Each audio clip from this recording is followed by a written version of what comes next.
The Three Bears. Once upon a time there were 3 bears who lived together in a house of their own in a wood. One of them was a big bear, one was a middle-sized bear, and the other was a little bear. They each had a bowl for their porridge, a big bowl for the big bear, a middle-sized bowl for the middle-sized bear, and a little bowl for the little bear. And they each had a chair to sit in, a big chair for the big bear, a middle-sized chair for the middle-sized bear, and a little chair for the little bear. Besides, they each had a bed to sleep in, a big bed for the big bear, a middle-sized bed for the middle-sized bear, and a little bed for the little bear. On the borders of the wood lived a little girl named Golden Hair, and she liked to walk in the wood to pick the pretty flowers that grew there. Usually she did not go far from home after the flowers, but one warm, pleasant day she rambled on and on, picking blossoms here and there, until she was much deeper in the wood than she had ever been before. "Now I must go back," Golden Hair said at last. "I didn't intend to come such a long way, and I'm tired and hungry." Just then she looked on ahead up the lonely hollow into which she had wandered, and there among the trees was as nice a little house as she had ever seen. "I didn't know that anyone lived here in the wood," Golden Hair said. "I will go and find out whose house this is." So she went to the door and rapped, but she got no response. "Well," she said, "the people that live here can't be far away, for there is smoke coming out of the chimney. I think I will step in if the door isn't locked." She lifted the latch, and the door was not locked, and she went in and looked about. At one side of the room she had entered was a fireplace, in which a log and some smaller sticks were smoldering. On a table were 3 bowls of porridge, a big bowl, and a middle-sized bowl, and a little bowl. "The people who live in this house have set the table for dinner, I think," Golden Hair said. "If they were here, I'm sure they would invite me to eat with them. Oh, how hungry I am! I wonder if they would care if I ate some of their porridge without waiting till they come. I will taste it anyway." So she went to the table and took a spoonful of porridge from the big bowl. "This is too hot," she said. "I will try the next." Then she took a spoonful of porridge from this middle-sized bowl. "And this is too cold," she said. Then she took a spoonful of porridge from the little bowl, and that was neither too hot nor too cold, but was just right, and she ate it all up. "Now I must sit down to rest for a while," Golden Hair said. Along the wall were 3 chairs, a big chair, a middle-sized chair, and a little chair. She tried the big chair, but it was too hard for her. "Dear me," Golden Hair said, "this chair won't do at all. I will try the next." Then she sat down in the middle-sized chair, and that was too soft for her. So she tried the little chair, and that was neither too hard nor too soft, but was just right. She settled herself in it to enjoy a good rest when crack, smash, the chair broke, and Golden Hair tumbled to the floor. "That was a nice little chair," she said as she picked herself up. "I'm sorry it is broken. How am I to rest now? I don't like the other chairs. Perhaps I had better lie down and have a nap. I must see where the beds are." There was another room adjoining the one in which Golden Hair had eaten the little bowl of porridge and broken the little chair. She went into it and found 3 beds, a big bed, and a middle-sized bed, and a little bed. "I'm all right now," Golden Hair said, and she tried the largest bed, but it was too high at the head for her. Then she tried the middle-sized bed, and that was too high at the foot for her. Lastly, she tried the little bed, and that was neither too high at the head nor too high at the foot, but was just right. She lay down on it, covered herself up, and fell fast asleep. Meanwhile, where were the 3 bears? Shortly before Golden Hair rambled into the glen where they lived, they had cooked their porridge for dinner and set it on the table. Then they had gone out for a little walk to give the porridge time to cool. Golden Hair was asleep when the bears came home. As soon as they entered the kitchen and looked at the table, they saw that things were not as they had left them. "Somebody has been tasting my porridge," the big bear growled in his great gruff voice. "And somebody has been tasting my porridge," the middle-sized bear said. and somebody has been tasting my porridge and eaten it all up, the little bear piped. We will look around, they said, and see if there has been any more meddling. Somebody has been sitting in my chair, the big bear growled in his great gruff voice. And somebody has been sitting in my chair, the middle-sized bear said. And somebody has been sitting in my chair and broken it all to pieces, the little bear piped. Then they went into their bedroom. Somebody has been lying on my bed, the big bear growled in his great gruff voice. And somebody has been lying on my bed, the middle-sized bear said. And somebody has been lying on my bed, and here she is, the little bear piped. The voice of the little bear was so sharp and shrill it awakened Golden Hair at once. She sat bolt upright and stared at the three bears, and they stared at her. They were standing in a row on one side of the bed, and Golden Hair tumbled herself out at the other side before they could catch her. Luckily, the window was open, and out she leaped. Then she ran home as fast as she could go, and she never again went near the place where the three bears lived. End of section number 1. Recording by Amy McCracken.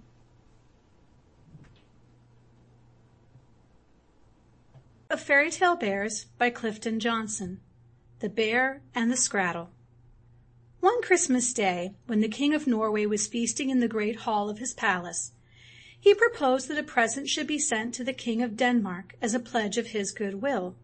But what shall it be, he asked. Then spoke Anders, the king's chief huntsman.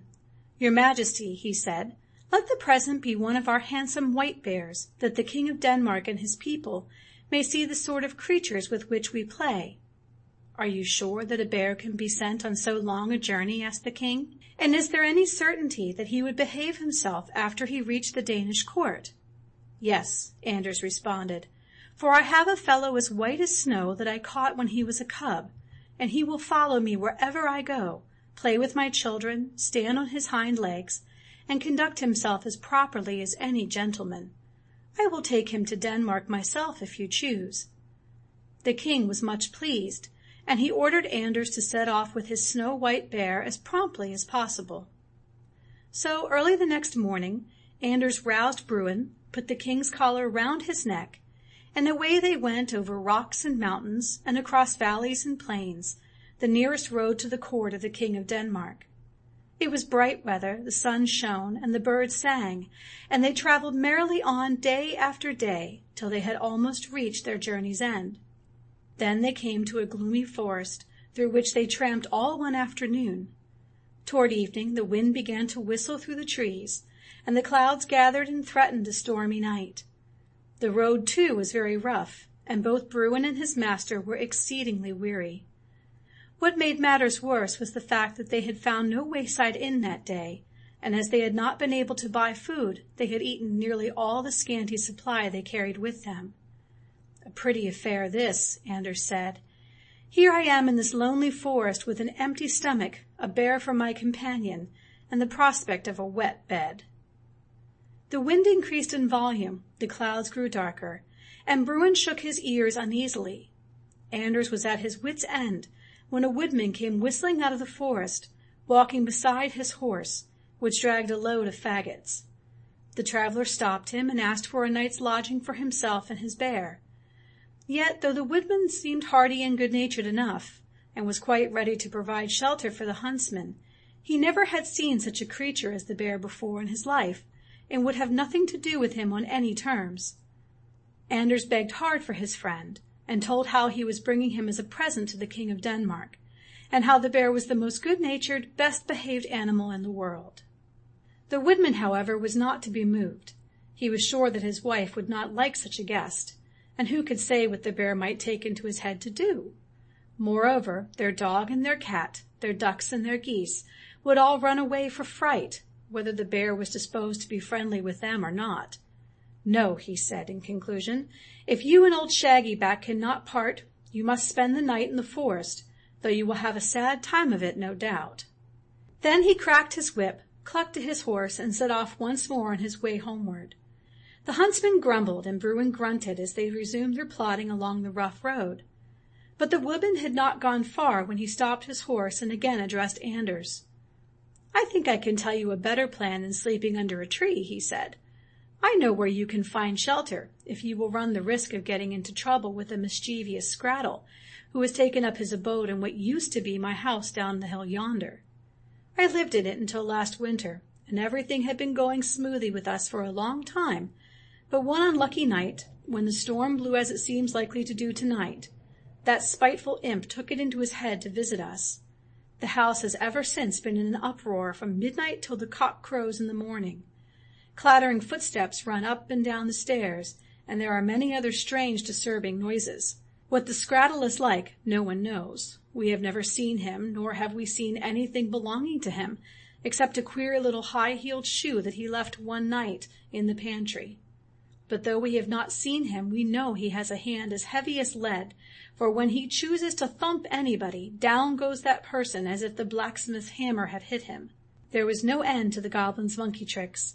If the linen was hung out to dry, he cut the line. If he wanted a cup of ale, he left the tap running. If the fowls were shut up, he let them loose. He would drive the pig into the garden, ride on the cows, turn the horses into the hay yard, and several times he nearly burned the house down by leaving a lighted candle among the faggots. He is astonishingly active and nimble. Sometimes, when he is once in motion, nothing stands still around him. Dishes and plates, pots and pans dance about, making a dreadful sort of music, and breaking each other to pieces. The chairs and tables, too, act as if they were alive and were dancing a hornpipe or playing some wild game together. Nor is it any use putting things in order, for the imp would quickly turn everything upside down again. My wife and I bore such a lodger as long as we could, but at length we were fairly beaten, and as he seemed determined to stay permanently in the house, we thought it best to give him full possession. The little rascal knew what we were about when we were preparing to move, and seemed to be in a hurry to get rid of us. So he helped us off, for on the morning we were to start, when we got up intending to load the wagon, there it was before the door with the goods on it. As we drove away, we heard a loud laugh, and a sharp little voice cried out a window, "Goodbye, neighbors." Well, he has the old house to himself now, and can play his pranks as he pleases. We have built a snug cottage for ourselves on the other side of the hill. It is smaller and less comfortable than the old house, but we shall not go back while the Skrattel is there. However, if you and your companion choose to run the hazard, you are quite welcome to the shelter, and it may be the imp is not at home tonight. "We will try our luck," Anders said, "for anything is better than sleeping out of doors such a night as this. We may have to fight for our lodging, but never mind. Bruin will take a hand in any quarrel that arises, and the goblin will perhaps get rougher treatment from him than your house dog could give. My comrade will at any rate let the Skrattel know what a bear's hug is." Then the woodman gave Anders a faggot with which to make a fire, and wished him a good night. The travelers soon found their way to the deserted house, and went into the kitchen and started a fire. "Lack-a-day," Anders said, "I forgot one thing. I ought to have asked that good man for some supper. All I have left is a little dry bread, but I am glad we shall not be obliged to sleep in the woods. We will eat what food we have, keep ourselves warm, and get to bed as soon as we can."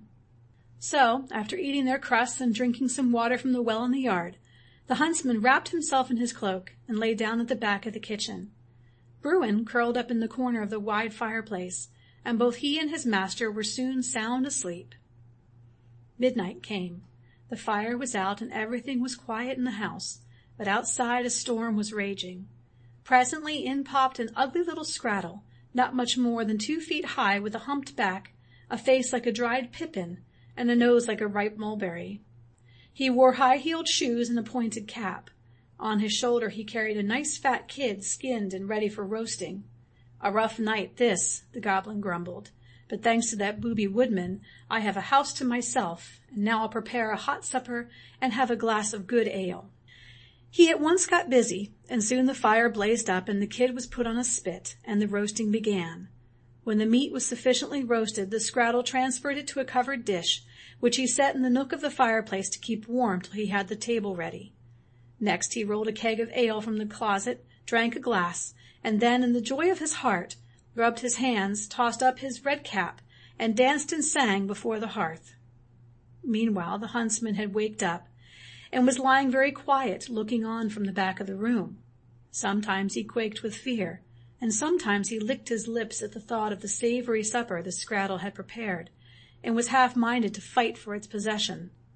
Suddenly, the Skrattel observed Bruin lying fast asleep, rolled up like a ball in the chimney corner. He at once went closer and looked at the bear very sharply, doubtful what he really was. One of the family, I suppose, the Skrattel said to himself. Just then Bruin gave his ears a shake, and showed a little of his snout. "Oh-ho!" the imp exclaimed. "I see what it is. It's a mouse. But what a large one! Where could he have come from? Shall I let him alone or drive him out? Perhaps he may do me some mischief, but I am not afraid of rats and mice. I have driven away every other living thing out of the house, and this brute shall follow them without any more delay. So here goes." The elf took up the spit he had used in roasting the kid and brought it down with a rousing thump on the bear's head. Bruin raised himself slowly up, snorted, and shook himself. Then he walked across the room and back, and grinned at his enemy.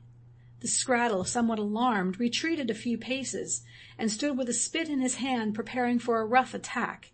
It soon came. The bear reared up, walked leisurely forward, and caught hold of the spit with one of his paws. He jerked it from the goblin's hand and sent it spinning to the other end of the kitchen. A fierce battle ensued. This way and that flew tables and chairs and pots and pans.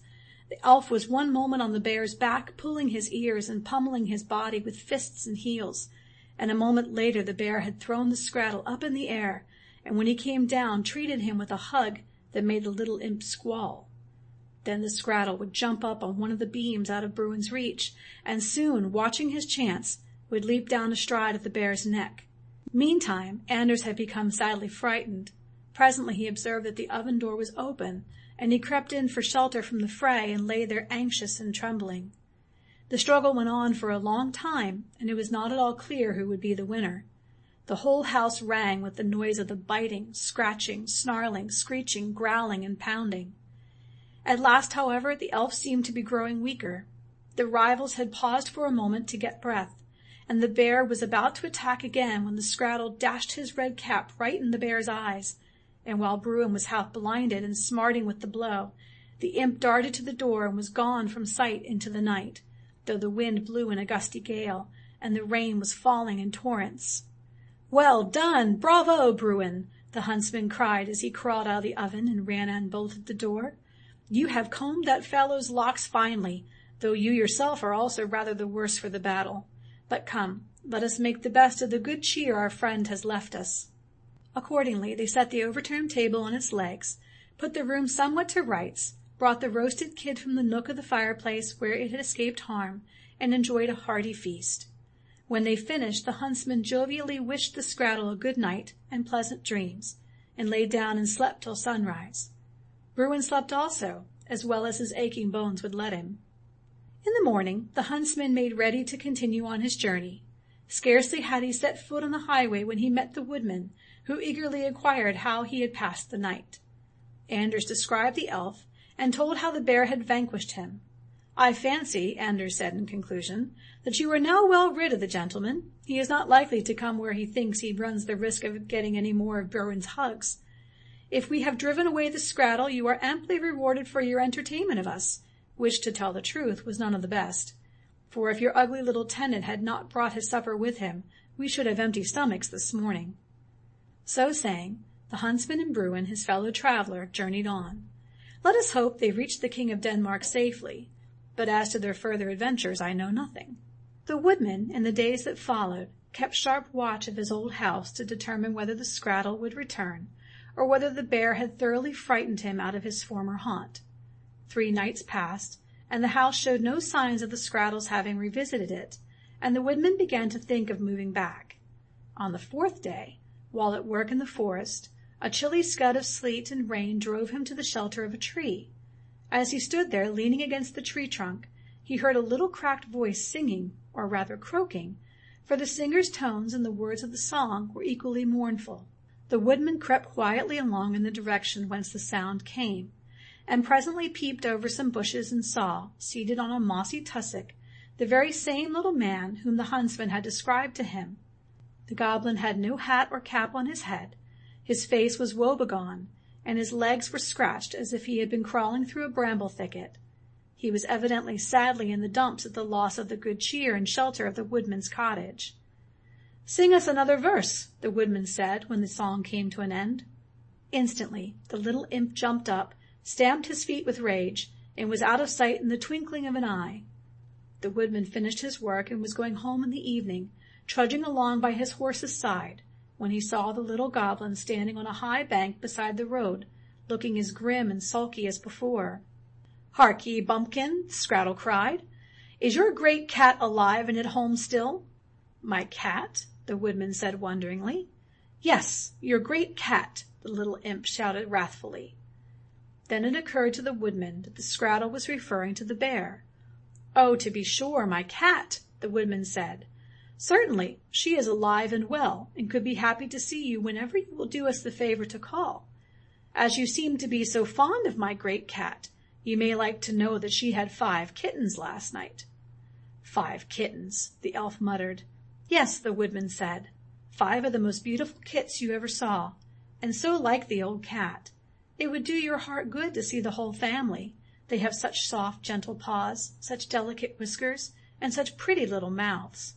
Do look in tonight about 12 o'clock, the time you know that you used to come to see us. I can assure you that the old cat will be glad to show you her kittens." "I come? Not I, indeed," the Skrattel shrieked. "What do I want with the little wretches? Did not I see the mother once? Keep your kittens to yourself. I must be off. This is no place for me. 5 kittens. So there are 6 of the vicious brutes now. Goodbye to you. You've seen me for the last time, so bad luck to your ugly cats and beggarly house." "And bad luck to you, Mr. Crookback," the woodman cried. "Keep clear of my cat, and let us hear no more of your pranks, and be hanged to you." Now that he knew his troublesome guest had gone for good, the woodman moved back into the snug old house with his wife and children, his dog and his white cat with her 5 kittens.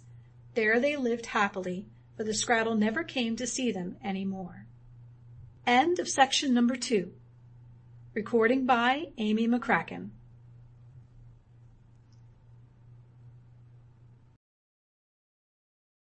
Recording by Devorah Allen. A Book of Fairy Tale Bears by Clifton Johnson. Chapter 3. Snow White and Rose Red and the Big Black Bear. A poor widow once lived in a little cottage with a garden in front of it, and in the garden grew 2 rose bushes, one bearing white roses and the other red. The widow had 2 little girls who were just like the flowers that bloomed on the rose bushes, and she called one Snow White and the other Rose Red. They were the sweetest and best children in the world, always industrious and always cheerful. But Snow White was quieter and gentler than Rose Red, for Rose Red loved to run about the fields and meadows, picking flowers and chasing butterflies, while Snow White was more inclined to stay in the house and help her mother. The 2 children loved each other so dearly that they always walked hand in hand when they went out together, and often one would say, "We will never desert each other," and the other would respond, "No, not as long as we live." If the mother was within hearing, she would add, "Whatever one gets, she will share with the other." They delighted to roam about in the woods gathering berries, and no beast ever harmed them. Neither did any beast fear them. The rabbits would eat cabbage leaves from their hands, the deer grazed beside them in the most confiding manner, and the birds remained perched on the boughs close by, singing as if nobody was near. No evil befell them, even if they tarried so late in the forest that darkness overtook them and they could not get home that night. In that case they would lie down on the moss and sleep till morning, and their mother knew they were quite safe, and never felt anxious about them. Once, when they had passed the night in the forest, and had been wakened by the rising sun, they saw a beautiful child dressed in shining garments sitting near their resting place. The child got up, looked at them kindly, and without saying anything vanished among the trees. When they looked round them, they became aware that they had slept close to the edge of a precipice. They ran home and told their mother of this adventure, and she said that the child in shining raiment must have been an angel guarding them from danger. Snow White and Rose Red kept their mother's cottage so clean and tidy that it was a pleasure to go into it. Every morning in the summer time, Rose Red, after putting the house in order, would gather a nosegay for her mother, and in this she always placed a bud from each rose-bush. Every winter's morning Snow White would light the fire and put the kettle on to boil, and though the kettle was made of brass, it was so well scoured that it shone like gold. In the evenings, when the frosty winds were scurrying over the bare fields and through the leafless trees, the little family would sit by the warm fireside, and the mother would put on her spectacles and read aloud out of an interesting book while her children were spinning.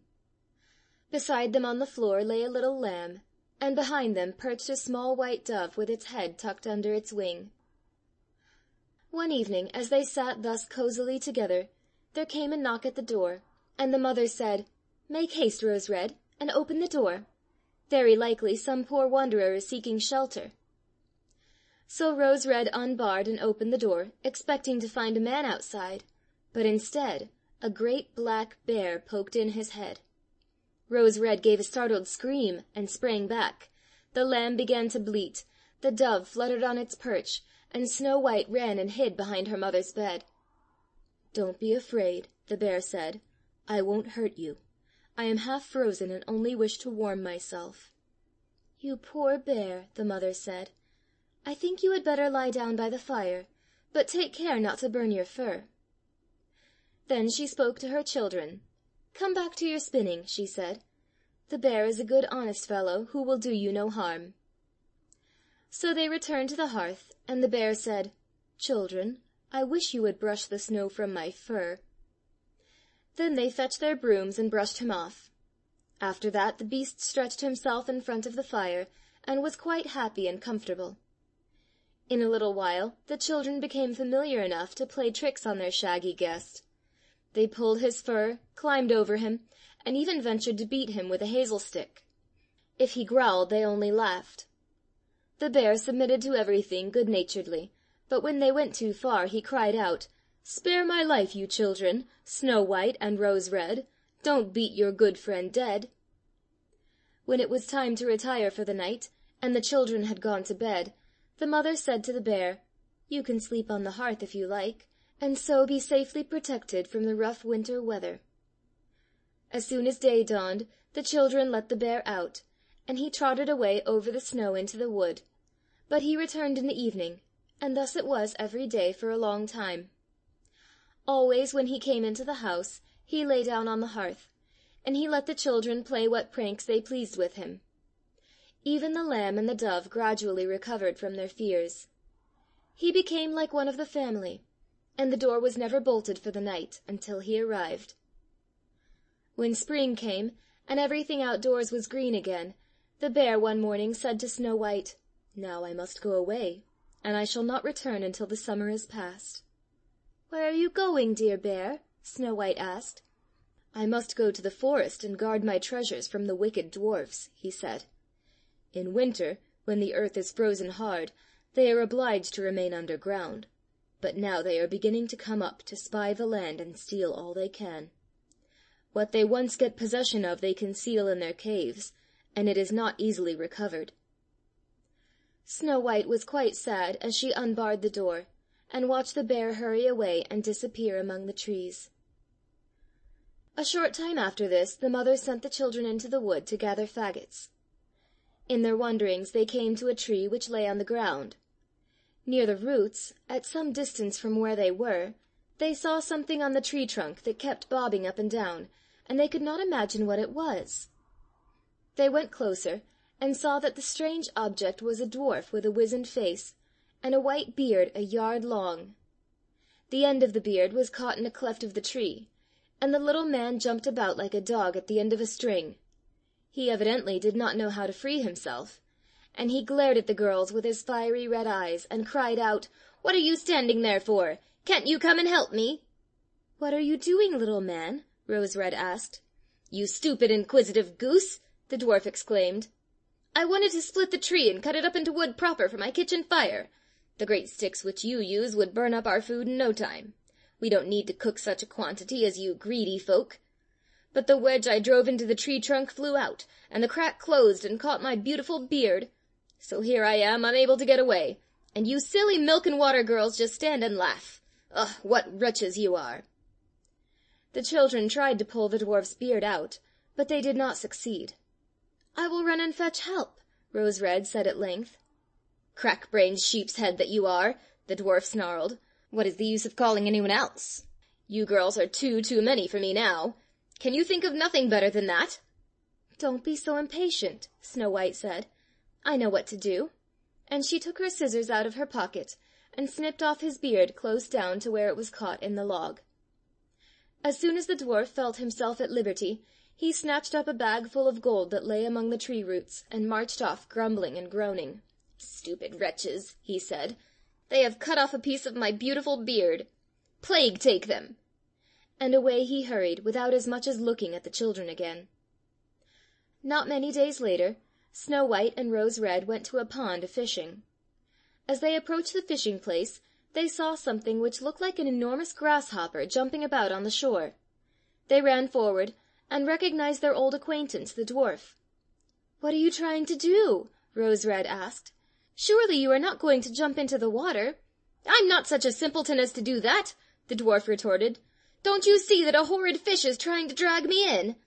The little man had been sitting on the bank, fishing, when unfortunately the wind had entangled his beard in the line. Then a big fish got on his hook, and the weak little fellow had not the strength to draw the fish out.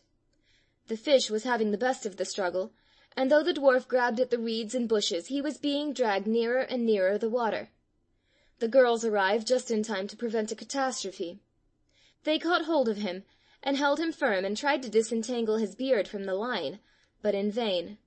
So Snow White took out her scissors again, and sacrificed another portion of his beard. When the dwarf perceived what she had done, he was in a great rage, and exclaimed, "You donkey! Do you call that manners to thus disfigure a fellow's face? Wasn't it enough that you shortened my beard before? I can't appear before my own people like this. I wish you'd been at Jericho first." Then he took up a bag of pearls that lay among the rushes, and without another word dragged it away, and disappeared. It happened soon after this that the mother sent the two maidens to the next town to buy thread, needles, and ribbons. Their road passed over a heath where huge boulders of rock lay scattered about. While trudging along, they saw a broad-winged eagle hovering in the air above them. Presently it made a quick descent, and alighted on a rock not far away. Immediately afterward they heard a piercing shriek. They ran forward, and saw with horror that the eagle had pounced upon the dwarf whom they had met twice before, and was about to carry him off. The children thereupon laid hold of the little man, and held him fast till the bird gave up the struggle and flew away. No sooner had the dwarf recovered from his fright, than he exclaimed in his squeaking voice, "You toads! Couldn't you have held me more carefully? You have torn my coat all to shreds, useless, awkward hussies that you are!" So saying, he shouldered a bag filled with precious stones, and hastened into his cave under the rocks. The girls went on their way, and did their errands in the town. They had turned homeward, and were again on the heath, just before sundown, when they came unawares on the dwarf, pouring out his precious stones on an open space, for he had thought no one would pass at so late an hour. The low rays of the sun shone on the stones, which sparkled and glanced so beautifully that the children stopped to admire them. "What are you standing there gaping for?" the dwarf screamed, and his face became scarlet with rage. He was continuing his abusive words, when a sudden growl was heard, and a great black bear came shambling forth from among the rocks. The dwarf started to run, but before he could reach his cave the bear overtook him. "Spare me, dear Mr. Bear!" he cried in terror. "I will give you all my treasures. Look at those beautiful precious stones lying there. What pleasure would you get from eating a poor feeble fellow like me? You wouldn't feel me between your teeth. But here are two wicked girls. Take them. They would make tender morsels for you. They are fat as young quails. Eat them, for heaven's sake!" The bear, however, paid no attention to the dwarf's words, and gave the evil little creature such a blow with his paw that he never stirred again. The maidens had started to run away, but the bear called after them, "Snow White and Rose Red, don't you know me? "You need not be afraid. I am the black bear you befriended last winter. Wait, and I will go home with you." They recognized his voice, and they stopped and waited till he came to where they were. Then, to their astonishment, his shaggy skin suddenly fell off, and a young prince stood before them, dressed in the richest clothes. "That dwarf had enchanted me and stolen all my wealth," the prince said, "and I was condemned to wander about in the form of a bear till the dwarf's death should set me free. Now he has received his well-merited punishment." Then they went to the children's home, and though on the next day the prince departed to go to his father's palace, he frequently visited the cottage in the years that followed. When Snow White grew up, he married her, and his brother married Rose Red. The two brothers shared equally the immense treasure the dwarf had collected, and they dwelt together in the palace they had inherited from their father. Snow White and Rose Red enjoyed their beautiful home, and they had their mother come to live with them. She brought with her the 2 rose bushes which had been in the cottage yard, and at her request these were planted in front of the palace, where every year they bore the finest white and red roses. End of section 3.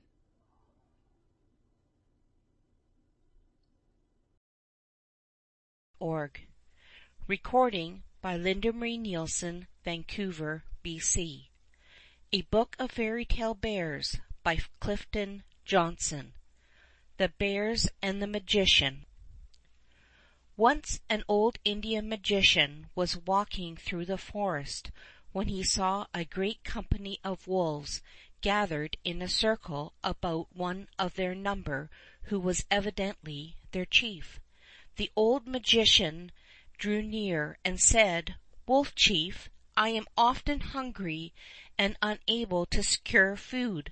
Pity me and make me into a wolf, that I may live as you do and catch deer and other animals that are swift of foot." "Come hither, then," the wolf chief responded, "and I will rub you with my paws so that you will be hairy as we are." "No, no," the old magician said, "I would not have my entire body covered with hair, but only my arms and legs." So the chief wolf rubbed only the arms and legs of the old magician, and they were immediately covered with shaggy hair. Then the chief wolf ordered some of his followers to go with the stranger to help him hunt, and they went with him up among the high mountains where it was very cold. At night they lay down to sleep, and the old magician was chilled through and through by the frosty wind. "Cover me with your tails," he said to the wolves, and they lay down around him and covered him with their bushy tails, so he soon became warm and slept. When it was daylight they resumed their hunting, and by they saw some moose. They gave chase and quickly overtook and killed them. Scarcely had they begun eating their prey when the chief wolf and a numerous troop of followers came along to share in the feast. The old magician gnawed the meat from a bone and threw the bone away, and by some mischance it hit and killed one of the wolves. "You cannot stay with us or in this region any longer," the chief wolf said. "You must go where we will not see you again. But I will not be too severe, for one of my wolves shall be your companion and assist you to hunt." So the old magician and his single wolf attendant went off and lived by themselves, and they killed all the elk and deer and moose they wanted. One day a deer that the wolf was chasing took refuge on an island in the middle of the stream. The wolf followed, but as soon as he entered the brush along the shore of the island, a bear seized and killed him. The magician waited a long time for the wolf to return, and then went to look for him. He asked all the birds and other creatures he saw if they could tell him what had become of his wolf, but none of them could give him any information until he accosted a kingfisher who was sitting on a limb overhanging a stream. "Why do you sit there, my friend?" the old magician asked. "I am looking for something to eat," the kingfisher replied. "A little way up this stream is an island that is the home of the chief bear and his two brothers. One of them has killed your wolf, and now they are eating him, but they only care for the lean meat, and they throw the fat into the water. Whenever I see a piece come floating along, I fly down and get it." "I suppose," the magician said, "that the bears have on the island some sort of cave or den in which they spend most of their time. Do they often come out?" "They come out every morning," the kingfisher responded, "and play on the sandy shore."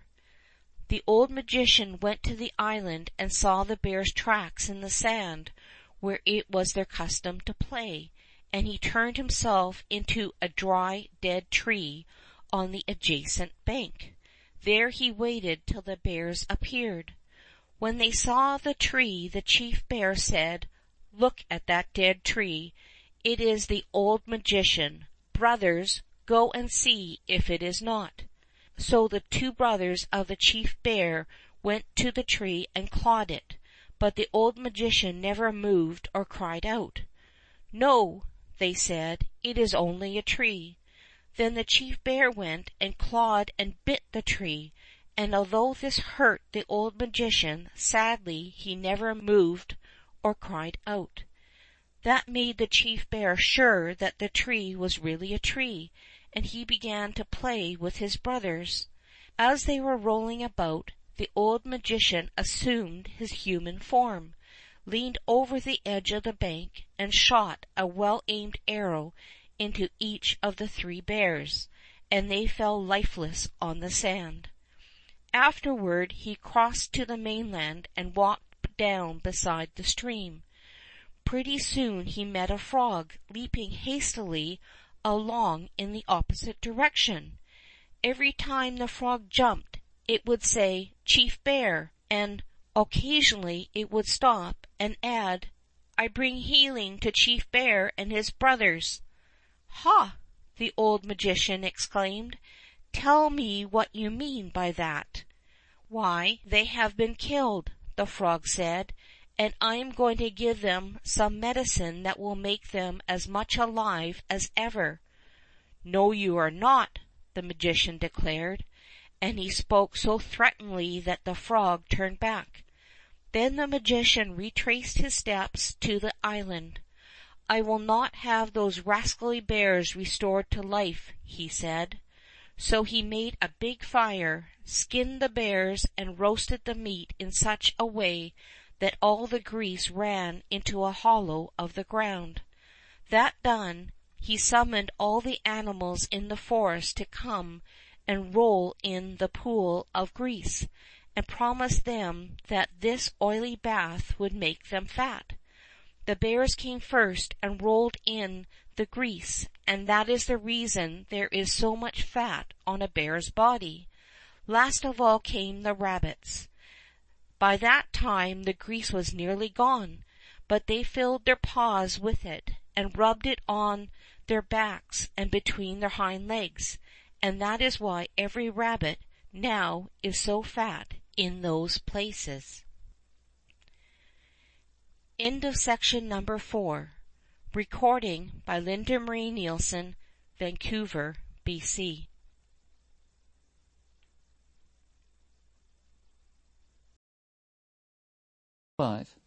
Grandsire Bear and Reynar the Fox.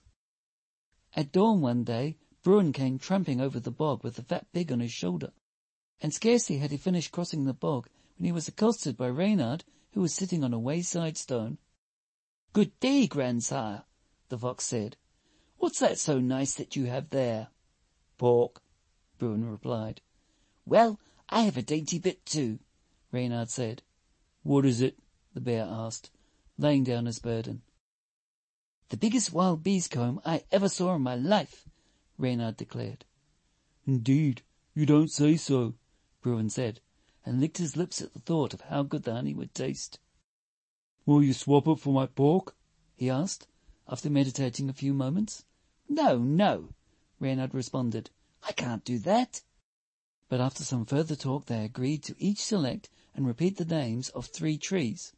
If the fox could say his 3 off faster than the bear could say his, he was to have leave to take 1 bite of the pig. But if the bear was the winner, he was to have permission to take 1 sup out of the honeycomb. And Bruin was very sure he could get all the honey in that 1 sup. Now they began to name the trees. Fir, tamarack, larch, the bear growled. He was not angry, but his voice was always gruff, no matter how pleasant his mood.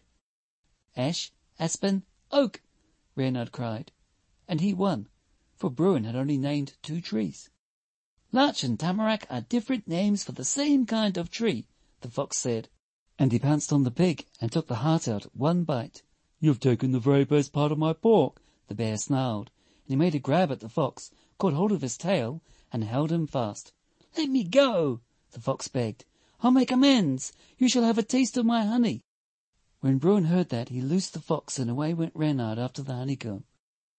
He soon returned and held it up under the bear's nose, saying, Here on this honeycomb lies a leaf, and under the leaf is a hole, and that hole you are to suck. Bruin took the comb and put it up to his mouth, and the fox slipped off the leaf, leaped back a little distance, and began to laugh.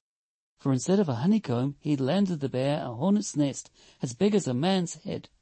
It was full of hornets, and they swarmed out and settled on the bear and stung him about the eyes and ears and mouth and snout. He had such hard work to rid himself of them that he had no time to think of Reynar, who escaped without any punishment. This experience with the hornets is the reason why Bruin has ever since been very much afraid of them. End of section 5.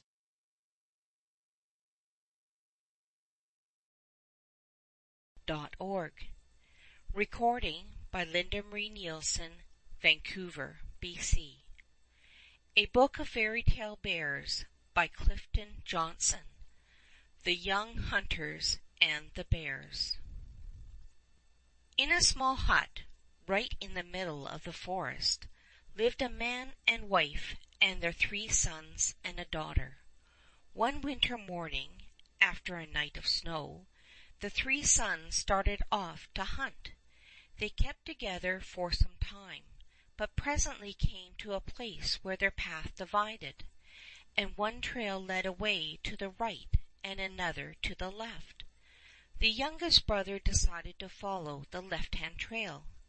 The older brothers, however, went on by the right-hand trail, and they had not gone far when their dog scented a bear and drove him out of the thicket where he was hiding. The bear ran across an open space, and the oldest brother shot an arrow that hit the bear in the head and killed him. They took him up and carried him toward home, and at the fork of the path met the youngest brother, who was returning empty-handed. When they reached the home hut, they threw the bear down on the floor, saying, "Father, here is a bear we killed. Now we can have a good dinner." But the father only said, "When I was a young man, and my brothers and I went to hunt, we rarely got less than 2 bears in one day." The sons were rather disappointed, because they had expected praise for their prowess instead of criticism. There was plenty of meat to last for several days, but early the next morning they again started off hunting. They followed the same trail as before, and parted in like manner at the fork of the path. Soon a bear ran out from behind a tree in front of the 2 older brothers, and they and their dogs pursued and killed him. On their way back they met the youngest brother at the fork of the path, and he also had shot a bear on the left-hand trail. They carried the 2 bears home, but when they threw them triumphantly on the floor of the hut, their father only said, My brothers and I often got 3 bears in one day." So, in spite of the great supply of meat they now had, the sons again set forth to hunt the next morning, and they were lucky enough to each shoot a bear this time. But when they brought the 3 bears home, their father said, "My brothers and I sometimes killed 4 bears in one day." The bears the sons had shot were the servants of a great bear chief who lived in a cavern beneath a high mountain a long way off. The chief was furious because so many of his bears were being killed, and he determined to find some way of destroying the youthful hunters. So he said to one of his servants, "Go to the path that these youths frequent and secrete yourself where it forks. When they and their dogs approach, show yourself and induce them to chase you until you return here. The mountain will open to let you and your pursuers in, and then I shall have them in my power, and we shall be able to revenge ourselves." The servant bowed low and hurried to the fork of the path, where he hid in the bushes. Only the 2 older brothers came forth to hunt that day. Suddenly their dogs began to bark loudly, and the bear sprang out of the thicket and scurried away in the direction of the mountain. The youths gave chase and followed him even till the mountain opened up in front of them. They all rushed in pell-mell, nor did the lads slacken their headlong pace until they saw bears sitting on every side of them holding a council. "Why are you trying to kill all my servants?" the bear chief asked, frowning at the 2 youths. "It is I who ordered the bear you have been chasing to lure you into my power today. I shall take care that you do not hurt my people any more, for you will become bears yourselves." The youths cast frightened glances at the angry assemblage around them, and saw only one bear who showed any compassion. That was the bear's chief sister. She was sorry for the lads and begged the chief to be lenient. "Very well," he said. "I will not be as severe as I first intended. Their heads and bodies shall remain as they are, and only their arms and legs shall be changed into those of a bear. But they will have to go on all 4s the rest of their lives." As he spoke he stooped over a spring of water that bubbled up in the mountain cavern, drew forth a handful of moss, and rubbed it over the arms and legs of the lads. Instantly the transformation took place, and they were neither beast nor human. The bear chief knew that their father would seek for his sons when they did not return home, and he sent one of his servants to hide at the fork of the path and see what the man did. This servant was very cunning, and he took along the snowshoes of one of the lads. There had been a light fall of snow since they came to the mountain, and it had covered up their tracks. When the bear got to where the path divided, he put the snowshoes on his hind feet, stood upright, and walked along the right-hand trail to the edge of a precipice. There he arranged some brush so that the precipice would not be easily perceived, and then he ran back to the fork of the path and hid. Soon the father came in sight, stooping as he walked to look for his son's tracks in the snow. When he saw the marks of the snowshoes on the right-hand path, he was filled with joy and hastened eagerly forward. He had no thought of danger, and he plunged headlong down the precipice and was killed. Again the bear arranged some concealing brush at the edge of the declivity, and returned to his hiding place. The mother at home was meanwhile becoming more and more anxious over the long absence of her 2 sons, and when her husband did not come back promptly, she said she would go forth and try to find him and them. "No, let me undertake the search," her youngest son begged. "You must stay home and take care of your sister," she said, and she put on her snowshoes and started. She followed her husband's tracks, and like him plunged down the precipice and was killed. Then the bear went back to the mountain and reported to his chief. Hour after hour dragged heavily by in the forest hut, and at last the brother and sister felt quite sure that in some way or other the rest of the family had perished. Every morning the youth climbed to the top of a tall tree near the house, and sat there till he was almost frozen, looking about in all directions, hoping that he might see some of the lost ones returning. At last the food in the hut had all been eaten, and he could no longer delay going to hunt for more. His sister did not like to be left alone in the hut, and cried bitterly when he explained to her the necessity of seeking food. "But surely," he said, "there is no use of sitting down quietly to starve, and whether I find game or not I shall come back, so as not to be away overnight." He spent an entire day getting ready. First he cut himself some arrows, each from a different tree, and winged every arrow with the feathers of 4 different birds, and afterward he made a very light, strong bow and got his snowshoes ready. Early the next morning he called his dog and set out. For a long time he went on, and at last he sat down on the fallen branch of a big oak tree to rest. His dog ran round and round the tree, barking furiously. The youth could see no reason for the dog's excitement, and began to fancy that the tree had let fall the branch and killed his brothers or parents. So with a vengeful feeling in his heart he shot one of his arrows at the tree. Thereupon he was startled by a noise like thunder. The tree shook from top to bottom and burst into flames.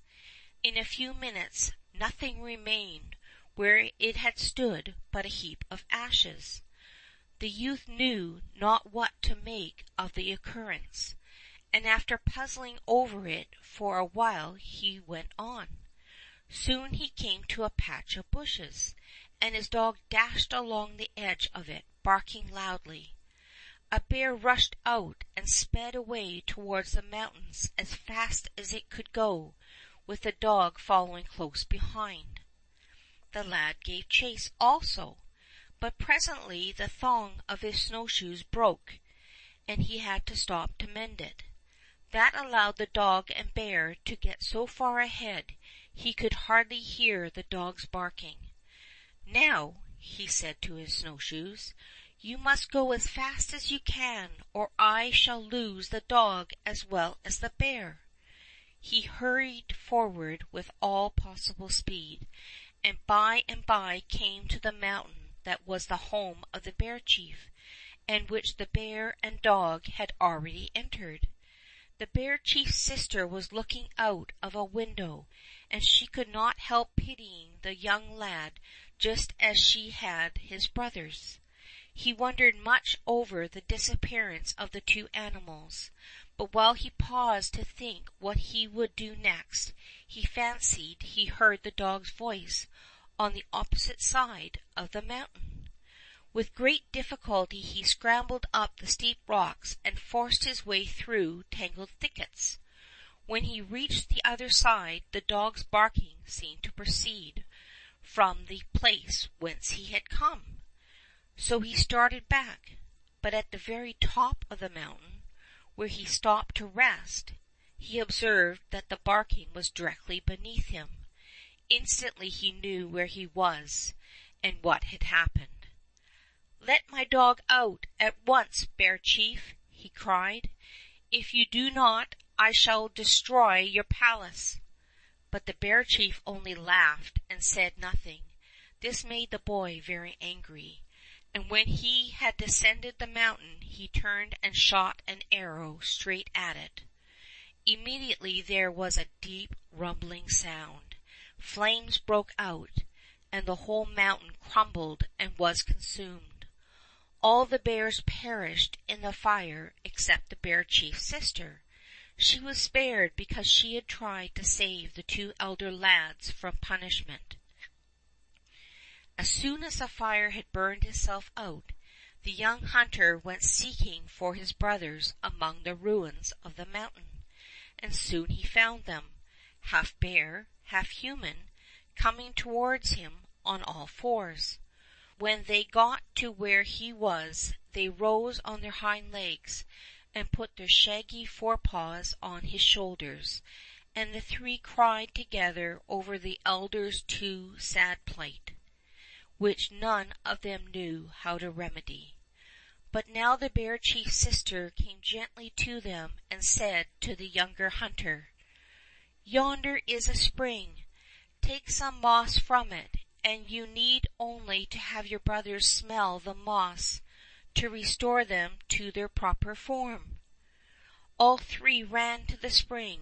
The youngest plucked a handful of wet moss, and the two others sniffed at it with all their might. Then their limbs became human, and they stood upright. "What can we do for you to show our gratitude?" they said to the bear chief's sister. She only smiled and sent them home to look after their sister, who was in the forest hut alone with no one to protect her. End of section 6. Recording by Linda Marie Nielsen, Vancouver, BC.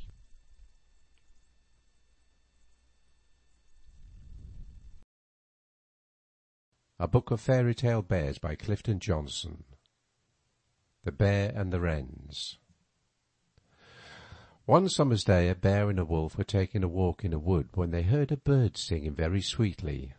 "Brother Wolf," the bear said, "what kind of bird is that which is singing so prettily?" "Oh, that is the king of the birds, before whom we must do reverence," the wolf replied, but really it was only a wren. "If that is the king of the birds," the bear said, "I would like to see his royal palace. Oh, come and show it to me." "I will show it to you as soon as the queen returns home," the wolf responded. So they waited and kept a sharp watch, and soon saw the queen go to her nest, which was in a crevice of a bank. She carried food in a beak for her young ones. A few moments later she flew away, and the wolf and the bear went and peeped into the nest. They saw 5 or 6 young birds in it. "Is that the royal palace?" the bear asked. "Well, it is a wretched hole. And do you mean to say that those are royal children? They are miserable brats." When the young wrens heard this, they were furious, and they shrieked, "No, no, we're not. You shall be punished for your insulting words." The bear and the wolf began to be afraid, and they went and hid themselves in their dens. But the young birds kept on screaming and making a terrible noise. As soon as their parents again brought them food, the fledglings said, "We will not touch so much as a leg of a fly, no, not if we starve, till you have proved that we are respectable children. The bear has been calling us names." "Oh, there, my dears," the father said. "Be quiet, and he shall be punished." So the father and mother birds flew to the bear's den and cried, "Oh, Growler, why have you insulted our children? You shall suffer for what you have done. We declare a fierce war on you." The wrens flew away, and the bear made haste to summon his friends to his aid. All the 4-footed beasts assembled, cattle, donkeys, elephants, lions, and every animal that walks the earth with 4 feet. Meanwhile, the wrens summoned all the creatures with wings, not only the birds, great and small, but gnats, hornets, bees, and flies. The time came for the war to begin, and the father wren sent out spies to discover who would be the general of the enemy's army. Among the spies were some gnats, and they were the most cunning of all.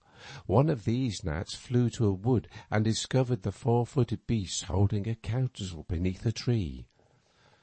He alighted on a leaf of the tree and heard the bear say to the fox, "Reynard, you are famous for your slyness, so you shall be the general and lead us." "Oh, very good," the fox responded. "Now, we must agree on a signal. I have a fine, long, bushy tail, which looks very like a red feather at a distance. If I hold it straight up, all is going well, and you shall have to march after me and charge the enemy. But if I allow it to hang down, you must run for your lives." When the fox finished speaking, the gnat flew back and told the father wren what had been said. The battle morning dawned, and the 4-footed beast came rushing along, roaring and bellowing, and making the very earth shake with their tread. The wren with his army came also, whirring through the air, screaming and flapping and buzzing through enough to make the tremble in your shoes. Thus the 2 hosts advanced against each other, and the wren sent a hornet to settle on the fox's tail and sting it as hard as possible. But he bore the pain bravely and kept the tail in the air. Again the hornet stung, and the fox was forced to let the tail droop a little bit, but only a little. Then the hornet stung the 3rd time, and down went the tail of the fox between his legs. The other beasts at once concluded that all was lost, and they began to run, each to his own hole. So the birds won the battle, and the wren and his wife flew home to their children and said, "Now be happy, eat and drink to your heart's content, for we are the victors." But the young wren said, "We will not touch a little thing until the bear has been to the nest and begged our pardon and admitted that we are respectable children." The parent wrens therefore flew to the bear's den and cried, "Oh, Growler, you must come to our nest and beg pardon of our little ones for calling them names, or you shall be punished." Their threat terrified the bear greatly, and he came crawling to the nest and apologized. Then at last the young wrens were satisfied, and they ate, drank, and made merry till far into the night. The end of Story 7.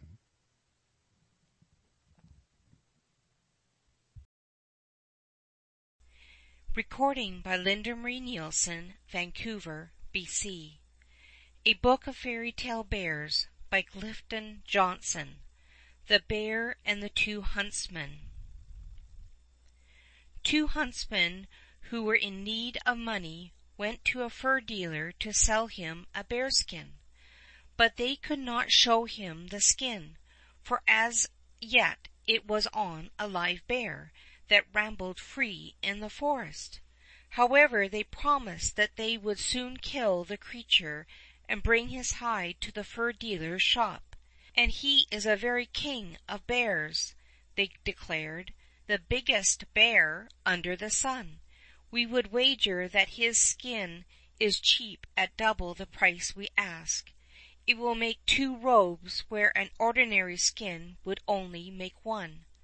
Never did anyone prize a pelt as they did their bearskin, for they seemed to think they owned it rather than the bear, and they succeeded in persuading the dealer to buy it. "We will bring it to you in 2 days at the most," they promised. Forth they went with their guns, but it was easier to find the bear than to get his skin, for he suddenly came out of a thicket growling threateningly and approached them at a trot. Such an unexpected course on the part of the bear greatly alarmed our two hunters, and one of them, who was very light and nimble, hastily clambered up a tree. The other, cold as ice with fear, fell on his face, held his breath, and pretended he was dead, for he had heard that a bear would not molest a dead person.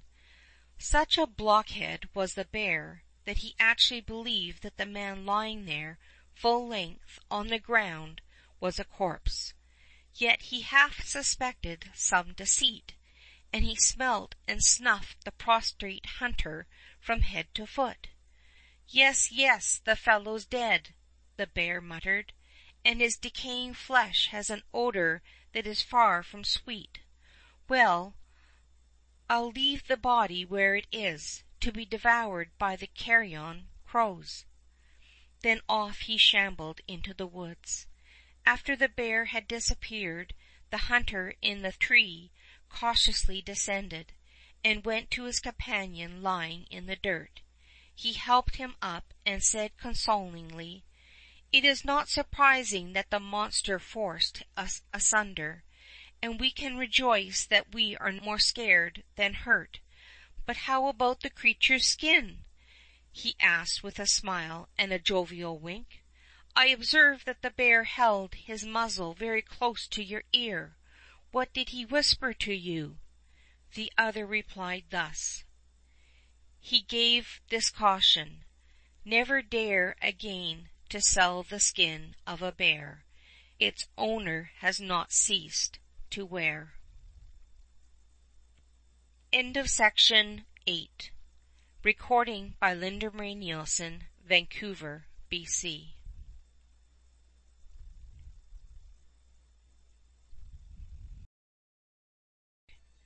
Recording by Linda Ray Nielsen, Vancouver, BC. A Book of Fairy Tale Bears by Clifton Johnson. Bruin Outwitted. Once upon a time there was a bear who lay down on a hillside in the sun and slept. By and by Reynard came slouching along and caught sight of him. "There lies Grandsire Bruin taking his ease," the fox said. "I think I'll play him a trick." So he caught a field mouse, put it on a stump close to Bruin's head, and bawled into the bear's ear, "Wake up, Bruin, and look out for the hunters." Then he ran off into the woods as fast as he could go. Bruin awoke with a start, and when he saw the little mouse on the stump, he lifted his paw to strike and crush it, for he thought the mouse was the one who had been bellowing in his ear. Just at that moment he caught sight of Reynard running away through the bushes, and knew it was the fox instead of the mouse who had disturbed his slumbers so rudely. Off he went after him with such a rush that the underwood crackled as he went. He gained on Reynard, and presently was so close to him that he caught hold of his hind foot as he was crawling into a hole under a pine root. Reynard was fairly in the grip of his enemy, but he nevertheless kept his wits about him, and yelled, "Let go of the pine root and catch Reynard's foot." So the bear, in his excitement, released the foot of the fox, and laid hold of the root, while Reynard slipped down into the hole beyond reach. "I got the best of you that time, Grandsire," the fox called back. "Out of sight isn't out of mind," the bear growled down the hole, and then he went away enraged and disappointed. End of section 9. Recording by Linda Marie Nielsen, Vancouver, BC.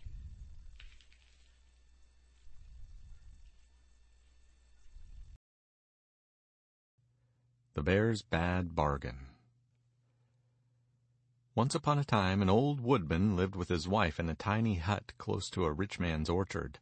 So close indeed that some of the boughs of a pear tree in the orchard hung right over the cottage yard. The rich man told the woodman and his wife that if any of the fruit fell into their yard they might have it to eat, and they watched the pears ripening with hungry eyes. As the time drew near when the rich man would have the pears picked, they could not help wishing that a storm of wind or some other chance would cause the fruit to fall. But the pears continued to hang on the drooping branches, and there seemed to be little prospect that the cottage dwellers would get more than a meager few. This was quite irritating to the old wife, and she grumbled and scolded and took to giving her husband nothing but dry bread to eat. At the same time she insisted on his working harder than ever, so that the poor old woodman got quite thin. At last he declared that he would work no more unless his wife gave him some good rich soup for his dinner. So the old woman took some rice and pulse and some butter and spices, and began to cook a savory soup. What an appetizing smell it had, to be sure! If the woodman could have had his way, he would have stayed in the house to be ready to gobble up the soup as soon as it was ready. But the old wife said, "No, no, you shall have none of the soup till you have brought home another load of wood, and it must be a good-sized load, too. You've got to work for your dinner." It was of no use to argue, and the old man went off to the forest, where he hacked and hewed with such a will that he soon had quite a large bundle of sticks. Just then a bear came swinging along, peering about with his keen little eyes. "Peace be with you, friend," the bear said. "What are you going to do with that remarkably large bundle of wood?" "It's for my wife," the woodman answered. "The fact is, she has made a splendid soup for dinner, and if I bring home a good bundle of wood, she's pretty sure to give me a plentiful portion of soup. Oh, my dear fellow, you should just smell that soup." At this, the bear's mouth began to water, and he said, "Do you think your wife would give me some of it if I brought her a bundle of wood?" "Perhaps she would if you brought her a very big load," the woodman responded. "Would 400 weight be enough?" the bear asked anxiously. "I'm afraid not," the woodman said, shaking his head. "You see, such soup as she is making is expensive. There's rice in it, and lots of butter and pulse, and—" "Would 800 weight do?" the bear interrupted. "Say 1/2 ton, and it's a bargain," the woodman answered. "1/2 ton's a large quantity," the bear sighed. "There are spices in the soup," the woodman said. The bear licked his lips, and his little eyes twinkled greedily. "Well," he said, "I'll get the wood, and you go home and tell your wife to keep the soup hot till I come." Away went the woodman in great glee, and informed his wife of how the bear had agreed to bring 1/2 ton of wood in return for a share of the soup. The wife acknowledged that her husband had made a good bargain. "But you ought to have settled exactly what share of the soup the bear was to have," she said. "For if the 3 of us sit down to eat together, he will gobble up all there is in the pot before we have finished our first helping." The woodman turned pale with alarm. "In that case," he said, "we had better begin now and have a fair start." So without more ado, they commenced to eat the soup as fast as they could. "Wife," the woodman said, speaking with his mouth full, "remember to leave some for the bear." "Certainly, certainly," she said, scooping up another dish of the savory soup. Thus they went on eating and cautioning each other until not a morsel was left in the pot. "What's to be done now?" the woodman said. "It's all your fault, wife, for eating so greedily." "My fault?" his wife retorted scornfully.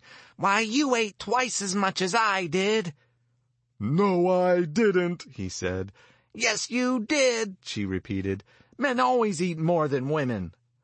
"Well," the woodman said, "it's of no use to quarrel about it now. The soup's gone, and the bear will be furious." "We must lock up everything in the house that's good to eat," the old woman said, "and then hide in the garret." So they made haste to lock up all the food, and went to the garret and hid. Meanwhile, the bear had been toiling and moiling away getting his 1/2 ton of wood. It took him much longer than he expected, However, the wood was at last ready, and he carried it to the woodcutter's cottage, where he arrived quite exhausted. He threw the load down and went in and saw the brass soup pot by the fire. Mercy, how angry he was when he found nothing in it, not even a grain of rice nor a tiny bit of pulse, but only a smell so uncommonly nice that he cried with rage and disappointment. He flew around and turned the furniture topsy-turvy, yet he could not find a morsel of food. "If I'm to go hungry," he said, "they shall have none of the wood I brought. I will carry it away." But when he went out and looked at the bundle and recalled how heavy it was, he did not care to burden himself with it again, even for the sake of revenge. "At any rate, I won't go off empty-handed," he said, and he stepped back into the house and seized the soup pot. "If I can't get the taste, I'll have the smell," he declared. When he came out this time, he caught sight of the beautiful yellow pears hanging over into the yard, and in a trice he clambered onto the wall and up the tree. He picked one of the biggest and ripest pears, and was about to put it in his mouth when a thought struck him. "If I take these pears home," he said, "I shall be able to sell them for ever so much to the other bears, and with the money I can buy some soup.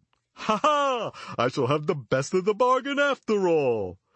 Then he began to gather the ripe pears as fast as he could and put them into the soup pot. Occasionally he came to an unripe one. "None of the bears would buy that," he would say with a shake of his head. "Yet it is a pity to waste it." So he would pop it in his mouth and eat it, making wry faces over its sourness. All this time the woodman's wife had been watching the bear through a crevice, scarcely daring to breathe for fear of discovery. But she was asthmatic and had a cold in her head, and presently, just as the soup pot was full of ripe yellow pears, she gave the most tremendous sneeze you ever heard. Achoo! The bear thought someone had fired a gun at him, and he dropped the soup pot into the cottage yard and fled to the forest as fast as his legs would carry him. Thus the woodman and his wife got the soup, the half-ton of wood, and the coveted pears. But the poor bear got nothing except a very bad stomach-ache from eating unripe fruit. End of section 10.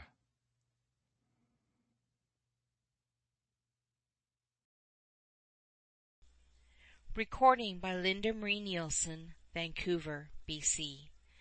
A Book of Fairy Tale Bears by Clifton Johnson.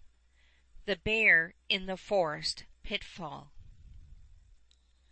Once upon a time there was a man who lived far, far away in the forest, where he had many goats and sheep.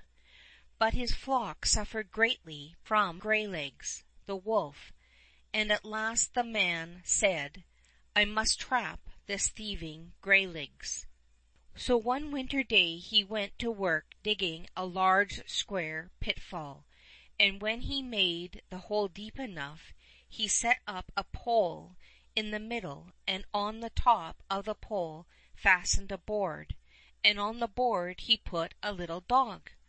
Over the pit itself he spread boughs and twigs and leaves, and on this covering strewed snow, so that Greylegs might not suspect there was a pit underneath. When the man finished these arrangements, he went home.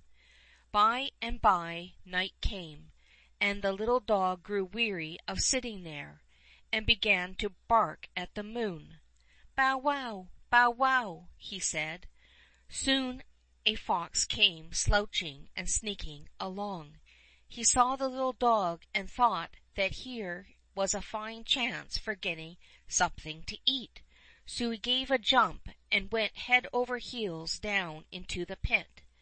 That frightened into silence the dog on the board at the top of the pole. Later in the night the little dog got so weary and so hungry that he resumed his yelping and howling. "Bow wow, bow wow," he cried. His barking presently attracted Greylegs, who came trotting to the spot, and was rejoiced to find a good meal ready for him. He leaped forward to seize the dog, and went head over heels into the pit. The dog was again terrified into silence, but toward dawn the wind began to blow, and the air grew so cold that the little dog shivered and shook, and he barked with all his might for help. Bow wow! Bow wow! Bow wow! His yelping was heard by a bear who was trampling not far away, thinking how he could get a morsel for breakfast. "Well," he said, as he came to where he could see the dog, "here is my breakfast waiting for me." He hurried forward to seize the dog, and down he went with a crash and a bump through the concealing boughs and twigs, head over heels into the pit. The dog stopped howling, but for only a little while. He was so very chilly and weary and hungry. At length the sun rose and sent its rays glinting down into the snowy forest. Then came an old woman walking along through the wood. She was a beggar who toddled from farm to farm with a bag on her back. As soon as she heard the dog, she was curious to learn what he was doing there in the woodland, and why he barked in such distress. When she drew near, she saw that he had been put there to lure some of the wild forest creatures into a pit, and she wondered if any beasts had been trapped during the night. A few paces from the edge of the pit, she got down on her hands and knees, and crept cautiously forward and peeped down into it. "Here you are trapped at last, Reynard," she said to the fox, who was the first of the captives that she saw. "This is a very good place for such a hen-roost robber as you are." Then she observed the wolf and said, "Yes, and for you also, Greylegs. Many a goat and sheep have you caught and killed. Now you will receive your just punishment. Bless my heart! Are you here too, Bruin? You horse-slayer! This very day you shall die, and that shaggy skin of yours will be nailed up on the wall to dry." All this the old woman screeched out as she bent low at the edge of the pit, looking down into the gloom. But just as she finished her remarks, the bag on her back slipped forward over her head with a jerk that carried her with it down into the pit. So now there were 4 in the pit, and they each sat in a corner and glared at one another.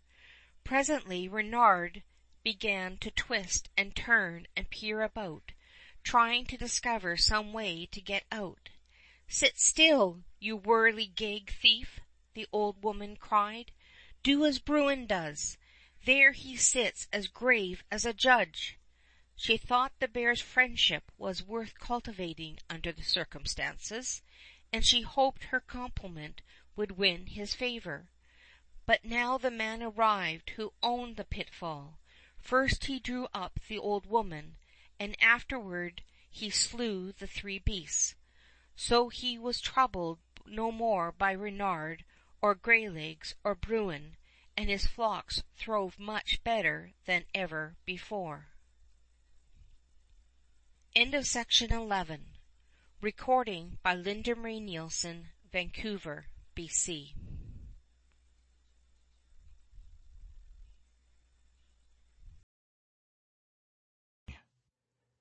In nursery Latin, as I was going up stindum sterum, I met a high giggly bonberum carrying off my findum ferum, and I said, "I wish I had my gishmy garum.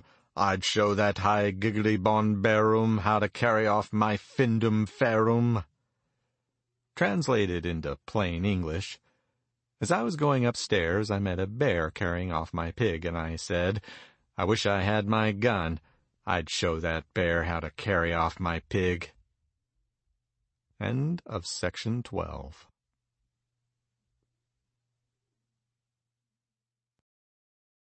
Betty B. A Book of Fairy Tale Bears by Clifton Johnson. The Bear Who Was an Enchanted King. Once upon a time there was a king who had 3 daughters. The less said about the elder 2 the better, but the third was the best tempered and most beautiful maiden in the kingdom, and the king and all his subjects were very fond of her. One night she dreamed of a golden wreath which was so lovely that she declared, when she awoke, that she could not be happy until she had one just like it. She described it to her father, and he ordered the most skillful goldsmith who could be found to make such a wreath. But when the wreath was ready, it did not satisfy her, and she tossed it aside and grew so melancholy she would hardly say a word.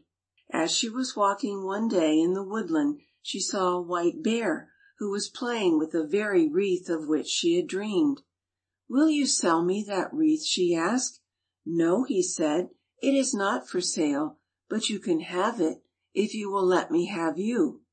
"Well," she responded, "then you can have me, for life without that golden wreath is not worth living." He handed her the wreath and said, "I will come to the palace to get you in 3 days' time." When she returned home with the wreath, everyone was pleased to see her happy again. She told the king of her bargain with the white bear, and he declared that the bear should never have her. On the 3rd day he ordered his army to guard the approaches to the palace and to drive the bear away if he appeared. By and by the bear came, but no one could withstand him. The soldiers' weapons had no effect on him, and he hurled the men who opposed him right and left, so that they lay in heaps on either side. The king saw that he must do something to appease the creature. He therefore sent out his eldest daughter to the bear, who took her on his back and went off. But they had not gone far when the bear asked, "Have you ever sat softer, and have you ever seen clearer?"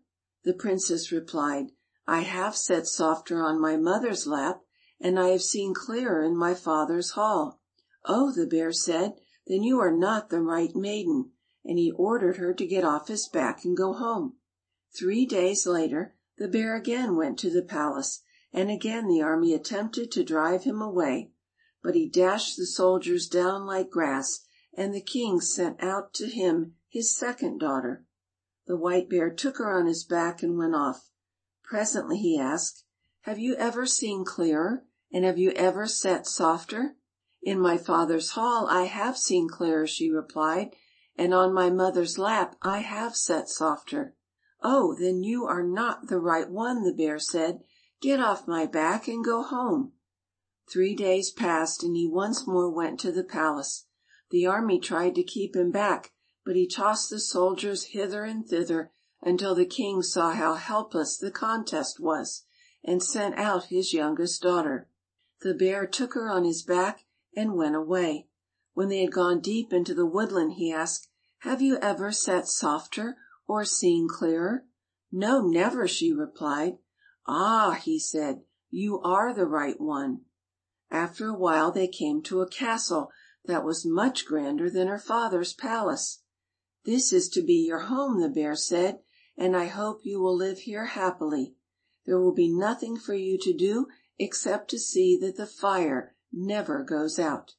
The sun sank below the western horizon while he spoke, and to her surprise he became a man, and said his name was Valmont, and that he was a king. But when the sun came up in the east the next morning, he was once more a bear, and went away for the day. 3 years passed, and in all that time the white bear each evening became a man. He treated the princess kindly, and she loved him, but he was away every day, and she grew lonesome, and at last begged leave to go home and see her parents. "You may go," the bear said, "but do not remain more than 3 days." So she went to her father's palace, and at the end of the 3 days prepared to return to the white bear. Her mother, however, urged her to stay one more night, and finally she consented. The next day she went back to the splendid forest castle, where she arrived in the evening, just after the white bear had come home as usual to spend the night. "Why did you stay away more than the 3 days?" he asked. Now you have made us both unlucky. In another month I should have been free from the enchantment that compels me to be a bear half the time. But your failure to do as I requested takes from me the power to transform myself into a man each evening. I have been bewitched by a hag of the trolls, and now I must go to her. She will restore my human shape and marry me." He at once made ready to depart, while the princess sat down and wept and moaned. Presently he finished his preparations and passed out of the door. Then the princess leaped to her feet and ran after him, caught hold of his shaggy hide, and threw herself on his back. There she held fast, and the bear carried her over hills and crags, and through brakes and briars, till her clothes were torn to tatters, and she was so exhausted she fainted and let go her hold. When she came to herself, she was in a great wood, and she got up and wandered on, hoping to find the white bear. After a while she came to a hut, and in the doorway stood an old woman. "Have you seen anything of King Valmont, the white bear?" the princess asked.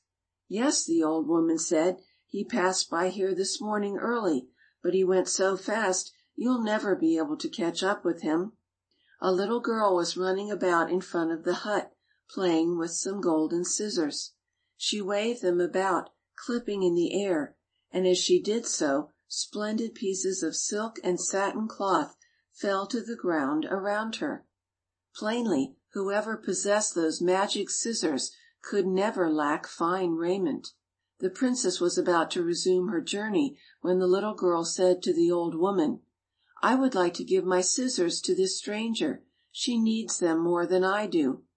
The old woman was willing, and the princess went on her way with the magic scissors in her pocket. She walked and walked, and the next day came to another hut. An old woman stood in the doorway. "Good day," the princess said. "Have you seen anything of King Valmont, the white bear?"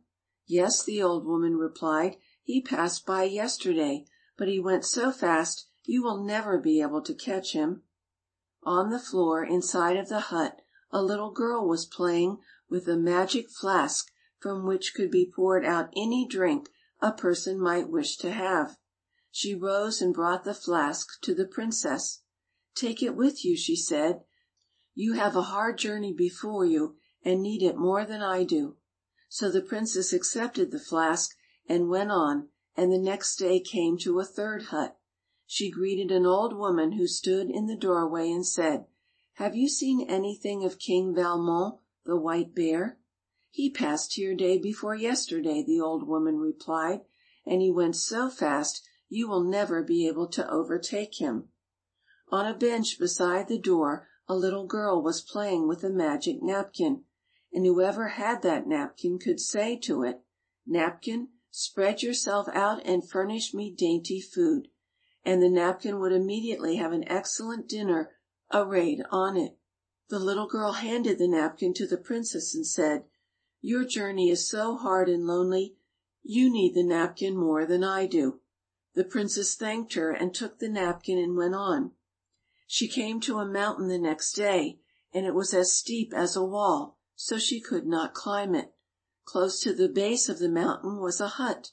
The door was open, and the princess looked in and saw a woman busy about her household tasks. "Have you seen King Valmont, the white bear, pass this way?" the princess asked. "Yes," the woman replied. "He went up this mountain 3 days ago. But you can see for yourself how steep the mountain is, and how impossible it would be to follow him." The woman had a numerous family of small children, and the children hung about her skirts and cried for food. She had in her hands a pot full of round pebbles, which she now put on the fire, and said to the children, "The potatoes will soon be ready." Then she turned to the princess and said, "We are so poor that we have neither proper food nor sufficient clothing, and we are always hungry and ragged.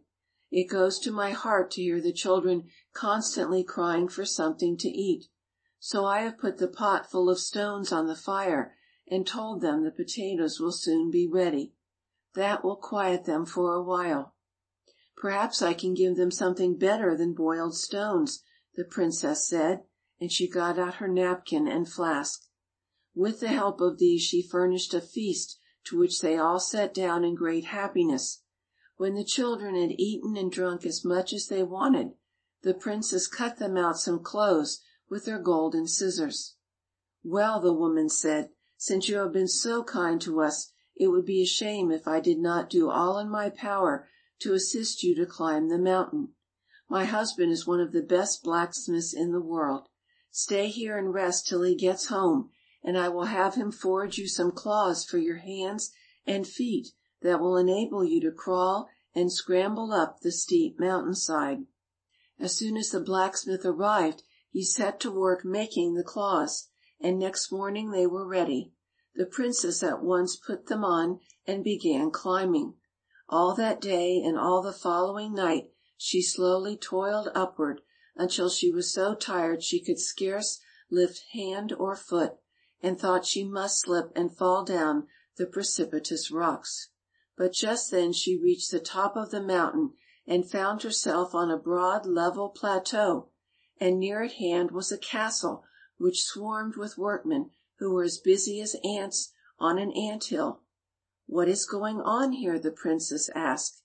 "This is the home of an old hag who has bewitched King Valmont," they replied. "In 3 days she will marry him, and we are making ready for a grand wedding feast." "Can I speak with her?" the princess questioned. "No," they said, "that is quite impossible." Then the princess sat down just outside of the castle, and began to clip in the air with her golden scissors, and the silks and satins flew about as thick as snowflakes.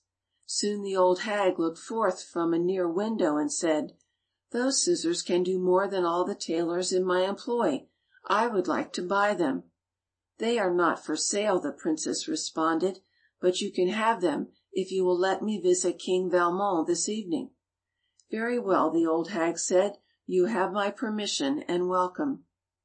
But before the princess went to the apartment of King Valmont, the old hag gave him a sleeping draught, and he was so drowsy while the princess was with him that he could not keep his eyes open. This distressed her greatly, and she wept and wailed until the old hag came and ordered her out of the castle. Next day she seated herself where she had sat before to clip with her scissors. This time she poured out drink from her flask, and what she poured out formed a little brook that flowed away down the slope, yet the flask did not become empty. Presently the hag looked out of the window and said, "I would like to buy that flask of yours." "It is not for sale," the princess said, "but you can have it if you will let me visit King Valmont this evening." "Very well," the old hag responded, "you have my permission and welcome." But before the princess went to the apartment of King Valmont, the old hag gave him a sleeping draught that made him so drowsy he could not keep his eyes open, and though the princess wailed and wept while she was with him, he paid no attention to her. However, a workman who was engaged on some task in a neighbouring room heard her, and in the morning he said to King Valmont, "The princess who dwelt with you in your forest castle has come to try to set you free. Twice she has been allowed to spend an evening with you, but accomplished nothing, because the old hag had put you to sleep with a drugged drink. Beware of the wiles of the cunning dame, or your doom is sealed." That day the princess seated herself near the castle once more, and this time got out her magic napkin and said, "Napkin, spread yourself and be covered with dainty food." At once the napkin became so large and the food on it was so plentiful that hundreds of men might have eaten and been satisfied. Then the old hag looked out of the window and said, "Maiden, that napkin of yours would save the trouble and expense of much boiling and roasting here in my castle. Will you sell it?" "No," the princess said, "I will not sell it, but I will give it to you if you will let me spend this evening with King Valmont." "Very well," the old hag said, "you can do so and welcome." As usual, the witch prepared a sleeping draught, but King Valmont was fully determined not to take it, and he pretended that he was already asleep. She did not trust appearances, but she took a pin and stuck it in his arm to make sure he was not attempting to deceive her. Yet in spite of the pain he did not wince or stir, and she went away confident that he would not soon waken. But when the princess came in he greeted her joyfully, and they told each other all that had happened to them since they had parted, and devised a plan for getting rid of the old witch. By orders of King Valmont, the carpenters early next day made a trap-door on the drawbridge over which the bridal train had to pass. The hour for the wedding came, and in accord with the custom of the country, the bride and her friends rode at the head of the procession. Before they were aware of any danger, they dropped through the trap-door, and they were all drowned. Afterward King Valmont and the princess took all they could carry of the old hag's gold and goods, and returned to their own land. There they were married, and for the rest of their days they lived peacefully and happily. End of section 13.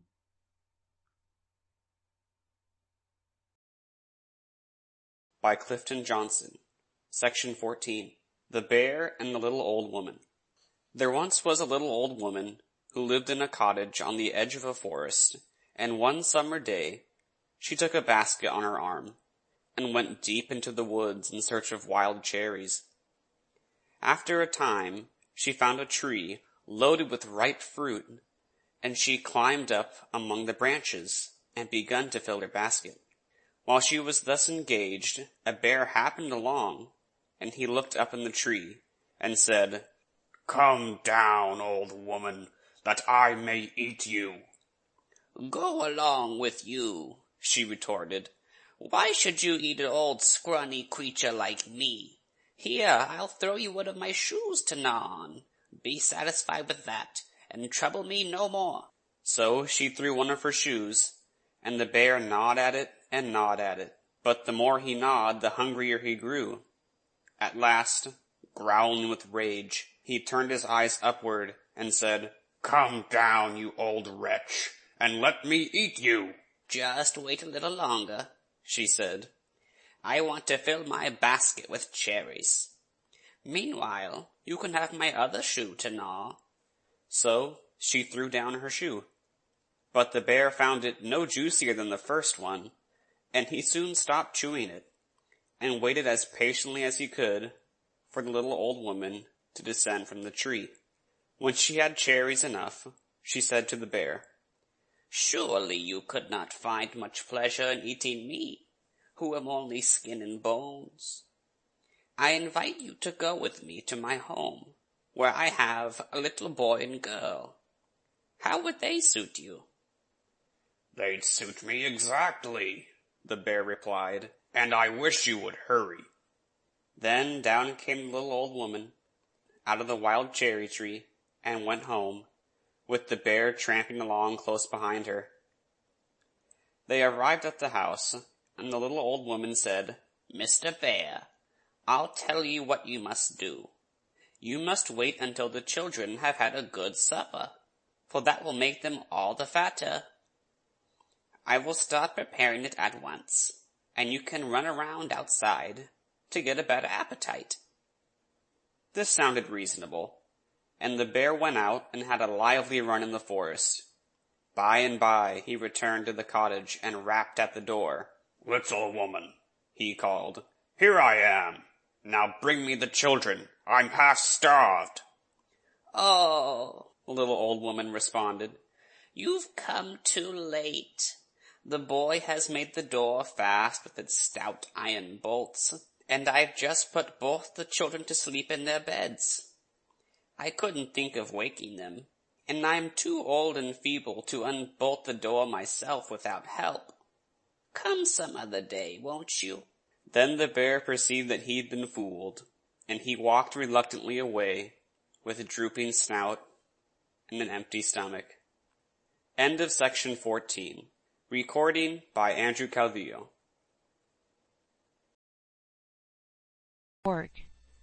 Recording by Linda Marie Nielsen, Vancouver, BC. A Book of Fairy Tale Bears by Clifton Johnson. How Bruin Tried to Bring Reynard to Court. Reynard the fox had been stealing chickens, and complaint of his thieving had reached the king. The king was wroth, and he declared that Reynard should be punished, and he dispatched Bruin the bear to summon the marauder to court to answer for his crimes. Away went Bruin the next morning. He passed through a dark forest and over a high mountain, and arrived at Reynard's castle. The castle gates were shut and locked, and after Bruin had knocked he sat down and called in a loud voice, "Sir Reynard, are you at home? I am Bruin, your kinsman. The king has sent me to summon you to court to answer many foul accusations made against you, and he has vowed that if you do not come your life shall be forfeited and your goods confiscated. Therefore I advise you to return to the court with me and avoid the calamity that otherwise will fall on you." Reynard was lying in the sun just inside of the gate. After meditating for a while on the bear's words, he opened the gate and said, "Dear Uncle Bruin, you are exceedingly welcome. Pardon my slowness in responding to your knock, but I was saying my evening prayer, and devotions must not be neglected. I wonder that the king should have sent you on such a long, weary journey. Your sweat and toil far exceed the value of what you can accomplish. Truly, if you had not come, I would to-morrow have been at the court of my own accord. I had intended to go thither some time ago, but of late I have abstained from eating flesh, and the strange new food of which I have partaken has made me ill." "Alas, dear nephew," the bear responded, "what food is it that troubles you?" "Why," the fox said, "it is an ordinary sort of food, such as poor folk eat from necessity. In short, it is honey, and urged by hunger I eat too freely." "Ha!" Bruin exclaimed, "honey? Do you show such slight respect for that, nephew? It is food fit for the greatest monarch in the world. Give me a chance to feast on some of that honey, and I will be your servant everlastingly." "Surely, uncle," the fox said, "you jest with me." "Jest with you!" Bruin cried. "I never was in more serious earnest." "Well, then," the fox responded, "I will take you where there is so much honey that 10 of you would not be able to devour it at a meal.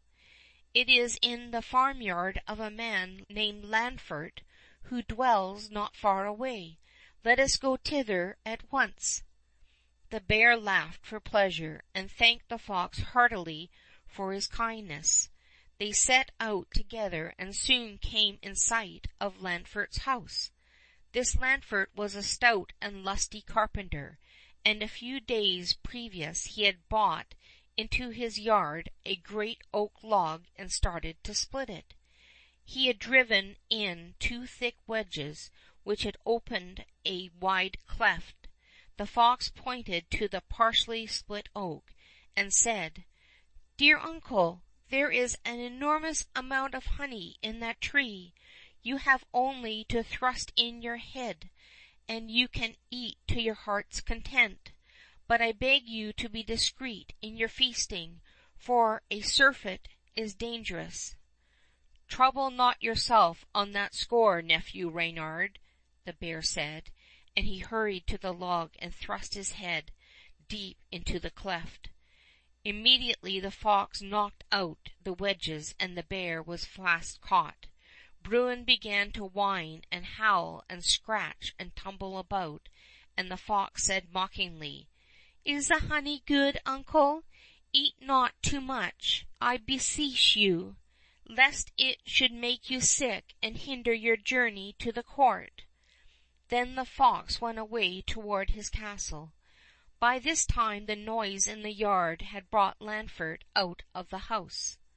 He was greatly amazed to find a bear there in such a plight, and when he saw how securely the beast was caught, he ran and invited the neighbours to come and see the sight. The news was soon known through all the town, and every one from the children up to the old men and women who had not a tooth in their heads ran to Lanfert's yard, armed with whips, rakes, brooms, and whatever they could lay their hands on. Dame Jullock, the minister's wife, brought her distaff, for she happened to be spinning at the time. This army put Bruin into a great fright, and when he heard the clamour of their approach, he made a mighty effort and wrenched himself free, though not without much damage to his scalp and ears. The villagers were approaching from all directions, and before Bruin could determine which way to fly, Farmer Lanfert and the minister and the whole parish were assailing him with their cudgels. Even Bertolf, with the wooden leg, was there, and he used his cane as a weapon and pounded the bear as vigorously as any of the rest. Presently Bruin made a sudden rush, got out of the crowd, and ran toward an adjacent river. It happened that a group of women who had withdrawn from the fray to look on and recover their breath stood at the edge of the river bank, and the bear in his terrified flight collided with some of them and knocked them into the water. Among those unfortunates was the parson's wife, and the parson began shouting, "Help! Oh, help! Dame Jullock is drowning!" When the people heard this they paid no more attention to the bear and assisted to rescue the women from the river. That done, the minister looked to see what had become of the bear, and found that he was swimming away as fast as he could. "Turn, villain!" the preacher cried in a rage, running along the bank and brandishing a stick he had in his hand. "Come back that I may be revenged on you." But Bruin did not care to accept that sort of an invitation. He swam with the current, and at last, when he was certain that he was beyond pursuit, he came to land, groaning, sighing, and gasping as if he was about to expire. While all these things were happening, the fox, on his way home, stole a fat hen, threw her over his shoulder, and ran along a by-path so that no one would see him. The path took him to the river, and as he came to the edge of the bank he was saying to himself, "My fortune is as I wished it, for Bruin, the greatest enemy I had at court, is undoubtedly by this time dead." Just then he espied Bruin on the shore below and changed the tenor of his remarks. "What a silly fool that Lanfert the carpenter must be," the fox grumbled, "to lose such good meat that is so fat and wholesome, and that was delivered into his hand with no trouble on his part. Any other man would have been quick to take advantage of the luck he neglected." But he soon ceased his chiding and fretting, and in a louder voice addressed the bear. "Sir," he said scornfully, "God protect you!" "Oh, you foul red villain," the bear muttered, "what impudence is like to this?" The fox went on speaking. "Did you pay Lanfert for the honey, uncle?" he said. "If you have forgotten to do so it will bring you disgrace, and rather than see you disgraced I will pay for the honey myself. It was excellent, was it not? And I know where much more can be had at the same price." These mocking words made the bear exceedingly angry, but because he could not take revenge, he made no response and let Reynar talk on as he pleased. After a short rest Bruin plunged again into the stream and swam down and landed on the other side. Thence he made his way back to the court, meditating with grief on his misfortunes. The king was very wroth when he saw how his messenger had been treated, and swore to punish the fox in such a manner as would make all traitors tremble. And yet I believe that Reynar still runs free in the forest, and dwells safely in the old castle beyond the mountain. End of section number 15. Recording by Linda Marie Nielsen, Vancouver, BC.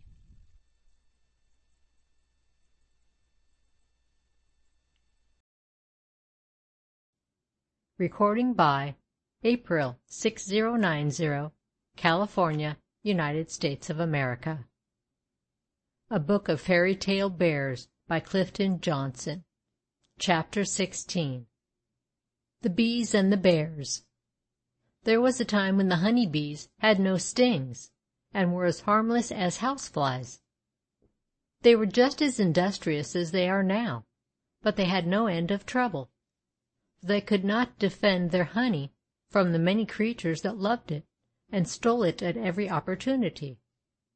In vain they hid their comb among the crannies of lofty cliffs, and far up in tall hollow trees. Birds with long beaks would suck out the honey, the squirrels were constantly stealing it, and worst of all, the bears were so clever in getting it, no matter where it was hidden, that very little escaped them. Whole swarms of bees often starved in the long winter because their store of food had been plundered. At last, when they had about given up hope that any of them could survive much longer, they heard that the great wizard Wakanda was traveling through the country. He had left his beautiful home at Spirit Lake, and was making this journey to help any who were in real distress. So the bees resolved to make known their woes to him. They sent messengers to meet him, and a present of delicious honey, which some of them had succeeded in keeping out of the way of their enemies. Wakanda received the messengers very graciously, enjoyed the honey, and listened with indignation to their tales of persecution. For a time he was uncertain how to help the industrious little creatures, and he asked them to return 3 days later, when he would announce just what he would do for them. The messengers went away greatly delighted, and told the news not only to their own people, but to their cousins, the wasps, hornets, and bumblebees. On the appointed day, the bees were on hand, and so were their cousins. Wakanda regarded the latter rather suspiciously, but the bees commended them to him, and he gave them all a friendly welcome.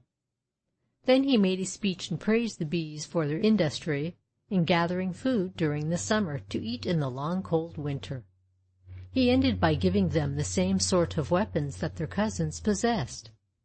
The bees presently flew away, and now they engaged in honey storing more earnestly than ever.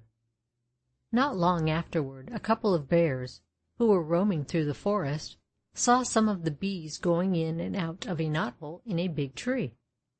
Up climbed the bears with saucy assurance, expecting to put their paws into the hole and pull out the sweet treasure. But before they had reached their goal, the bees came forth in great numbers and attacked them. The little creatures did not fly around now in a helpless panic as they did formerly, but at once attacked their enemies. They stung the marauders about their eyes and lips, and wherever else they could reach them, with their terrible new weapons. The bears could not comprehend this unforeseen ability of the bees to fight. They tried to climb higher, but all the time the insects returning from gathering honey increased the number of their assailants. At length the bears, howling with rage and terror, gave up their effort, scrambled back to the ground, and ran away. Other swarms served the enemies who would rob them in the same way. They were not always equally successful in defending their honey stores, but never since has there been any danger that the bees would all perish for lack of food. End of section 16.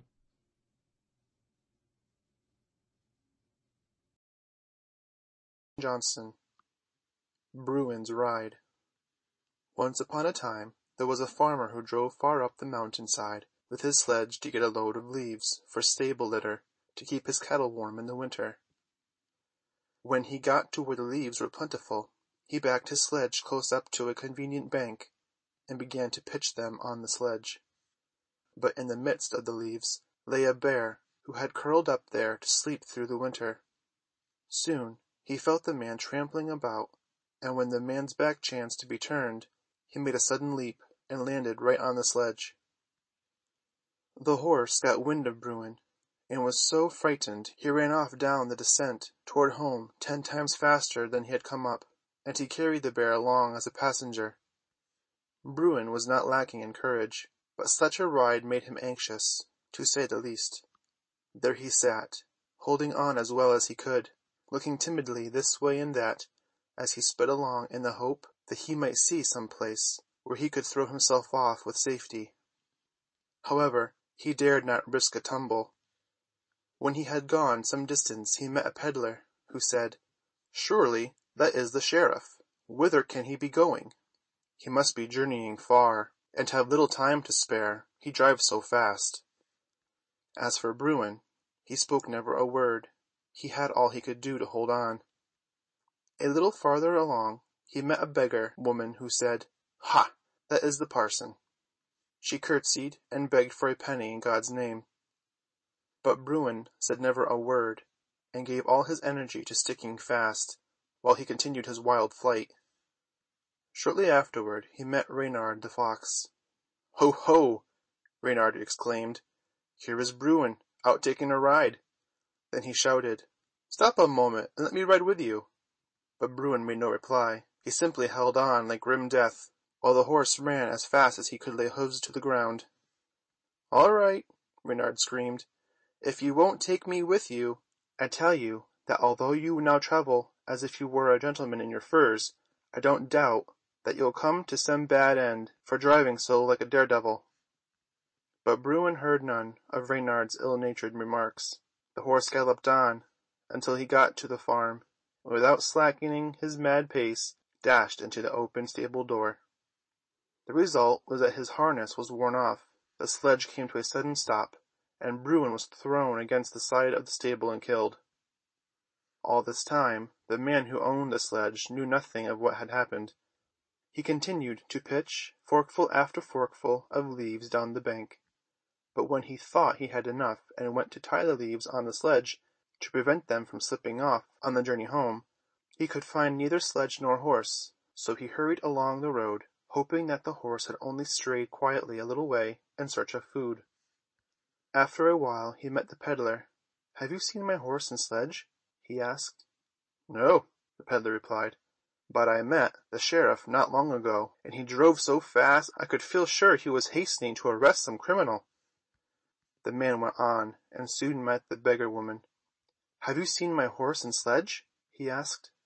"No," the beggar woman answered, "but I met the parson down yonder. He must have some important errand, else he would not have driven so fast. I noticed that he had borrowed a horse." The man went on, and presently met the fox. "Have you seen my horse and sledge?" he questioned.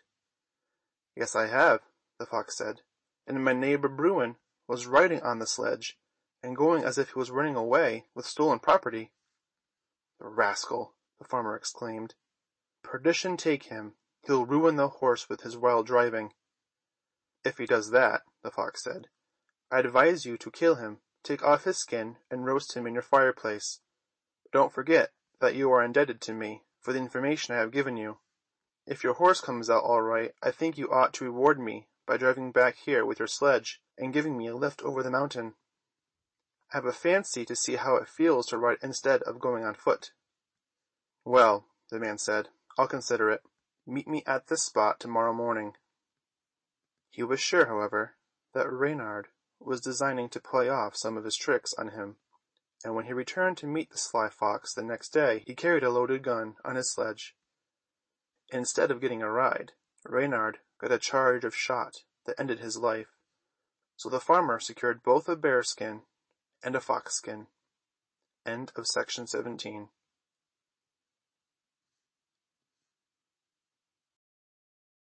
Betty B. A Book of Fairy Tale Bears by Clifton Johnson. The Bear and the Tailor.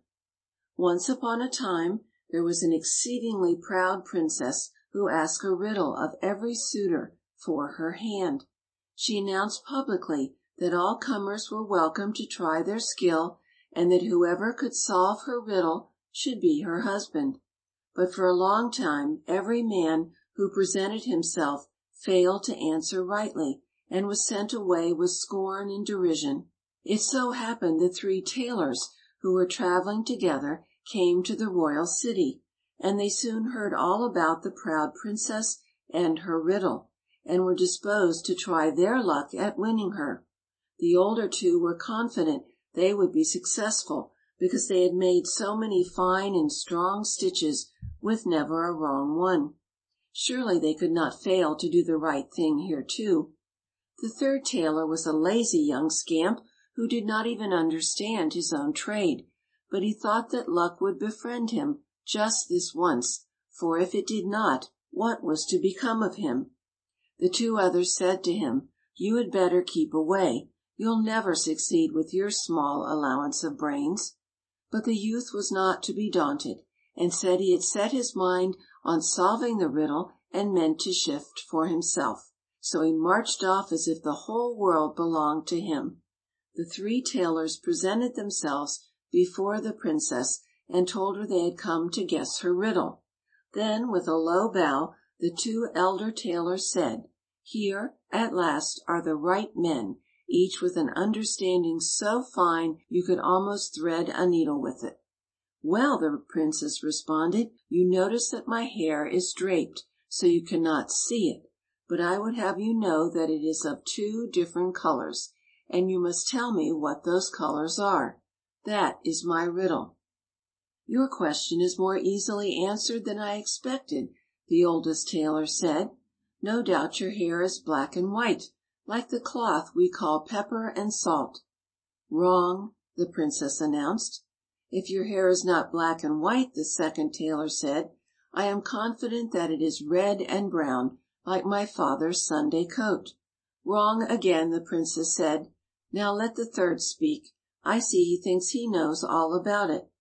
The young tailor stepped forward, bold as brass, and said, "The princess has gold and silver hair on her head, and those are the 2 colors." On hearing this, the princess turned pale and almost fainted, for the young tailor had hit the mark, and she firmly believed that not a soul could guess her riddle. As soon as she recovered herself, she said, "Don't fancy that you have won me yet. There is something else you must do. In the stable is a bear with which you must spend the night. If I find that you are still alive when I get up in the morning, you shall marry me." She fully expected to rid herself of the tailor in this way, for the bear had never left any one alive who had once come within reach of his claws. The tailor, however, had no notion of being scared, but said cheerily, "Bravely ventured is half won." When evening came he was taken to the stable. The bear at once sprang toward him to give him a warm welcome with his great paws. "Gently, gently," the tailor said, "I must teach you manners." Out of his pockets he took some walnuts, which he began cracking with his teeth, and eating as though he had not a care in the world. This made the bear long for some nuts himself. The tailor thrust his hand into his pocket and drew forth, not a nut, but a pebble of much the same size and shape.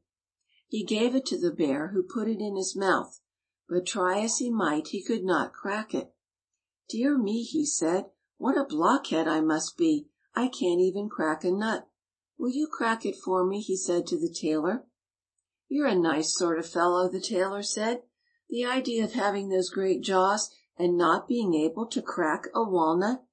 So saying, he slyly substituted a nut for the pebble and soon cracked it. "Let me try again," the bear said. "The thing looks so easy as you do it that I think I must be able to manage it myself." The tailor gave him the pebble again, and the bear bit and gnawed away as hard as he could, but to all no purpose. Presently the tailor produced a fiddle from under his coat and began playing on it. The tune was so merry that the bear could not help dancing, and after he had danced for some time he was so pleased that he asked the tailor if it was easy to learn the art of fiddling. "Why, it's like child's play," the tailor said.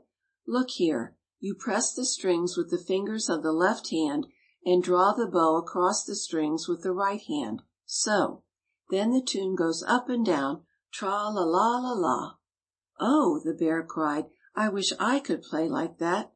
Then I could dance whenever I felt disposed to do so. Will you give me some lessons?" "Certainly," the tailor said, "if you will do your best to learn. But let me look at your paws. Dear me, your nails are terribly long. I must cut them before you can handle a fiddle." In a corner of the stable was a wooden vise, and he had the bear put his paws in it and screwed them fast. "Now wait while I fetch my scissors," he said, and he lay down in a corner and went to sleep. The bear was very uncomfortable, and he groaned and growled so loudly that he was heard by the princess in her room in the palace. She thought he was roaring with delight as he destroyed the tailor. Next morning she rose feeling quite cheerful and free from care, but when she glanced out toward the stable, there stood the tailor in front of the door, looking as fresh and lively as a fish in the water. She was much disturbed, but her promise to marry him had been made publicly, and the promise could not be broken without disgracing her. So the king ordered out the state coach to take her and the tailor to church to be married. As they were starting, the other two tailors, who were envious of the younger one's good fortune, went to the stable and released the bear from the vise. Immediately the beast gave chase to the carriage, foaming at the mouth with rage. The princess heard him coming, puffing and growling, and she was much frightened. "Oh dear!" she cried, "the bear is after us." But the tailor was not alarmed in the least. He stood on his head, stuck his legs out of the carriage window, and shouted to the bear, "Do you see this vise? If you don't go back this minute, I'll screw you tight into it." The bear wanted nothing more to do with the vise, and he turned round and ran off as fast as he could go, while the carriage continued its journey to the church. There the tailor and the princess were married, and he lived with her afterward many years as merry as a lark. Whoever does not believe this story must pay $1. End of section 18. End of A Book of Fairy Tale Bears by Clifton Johnson.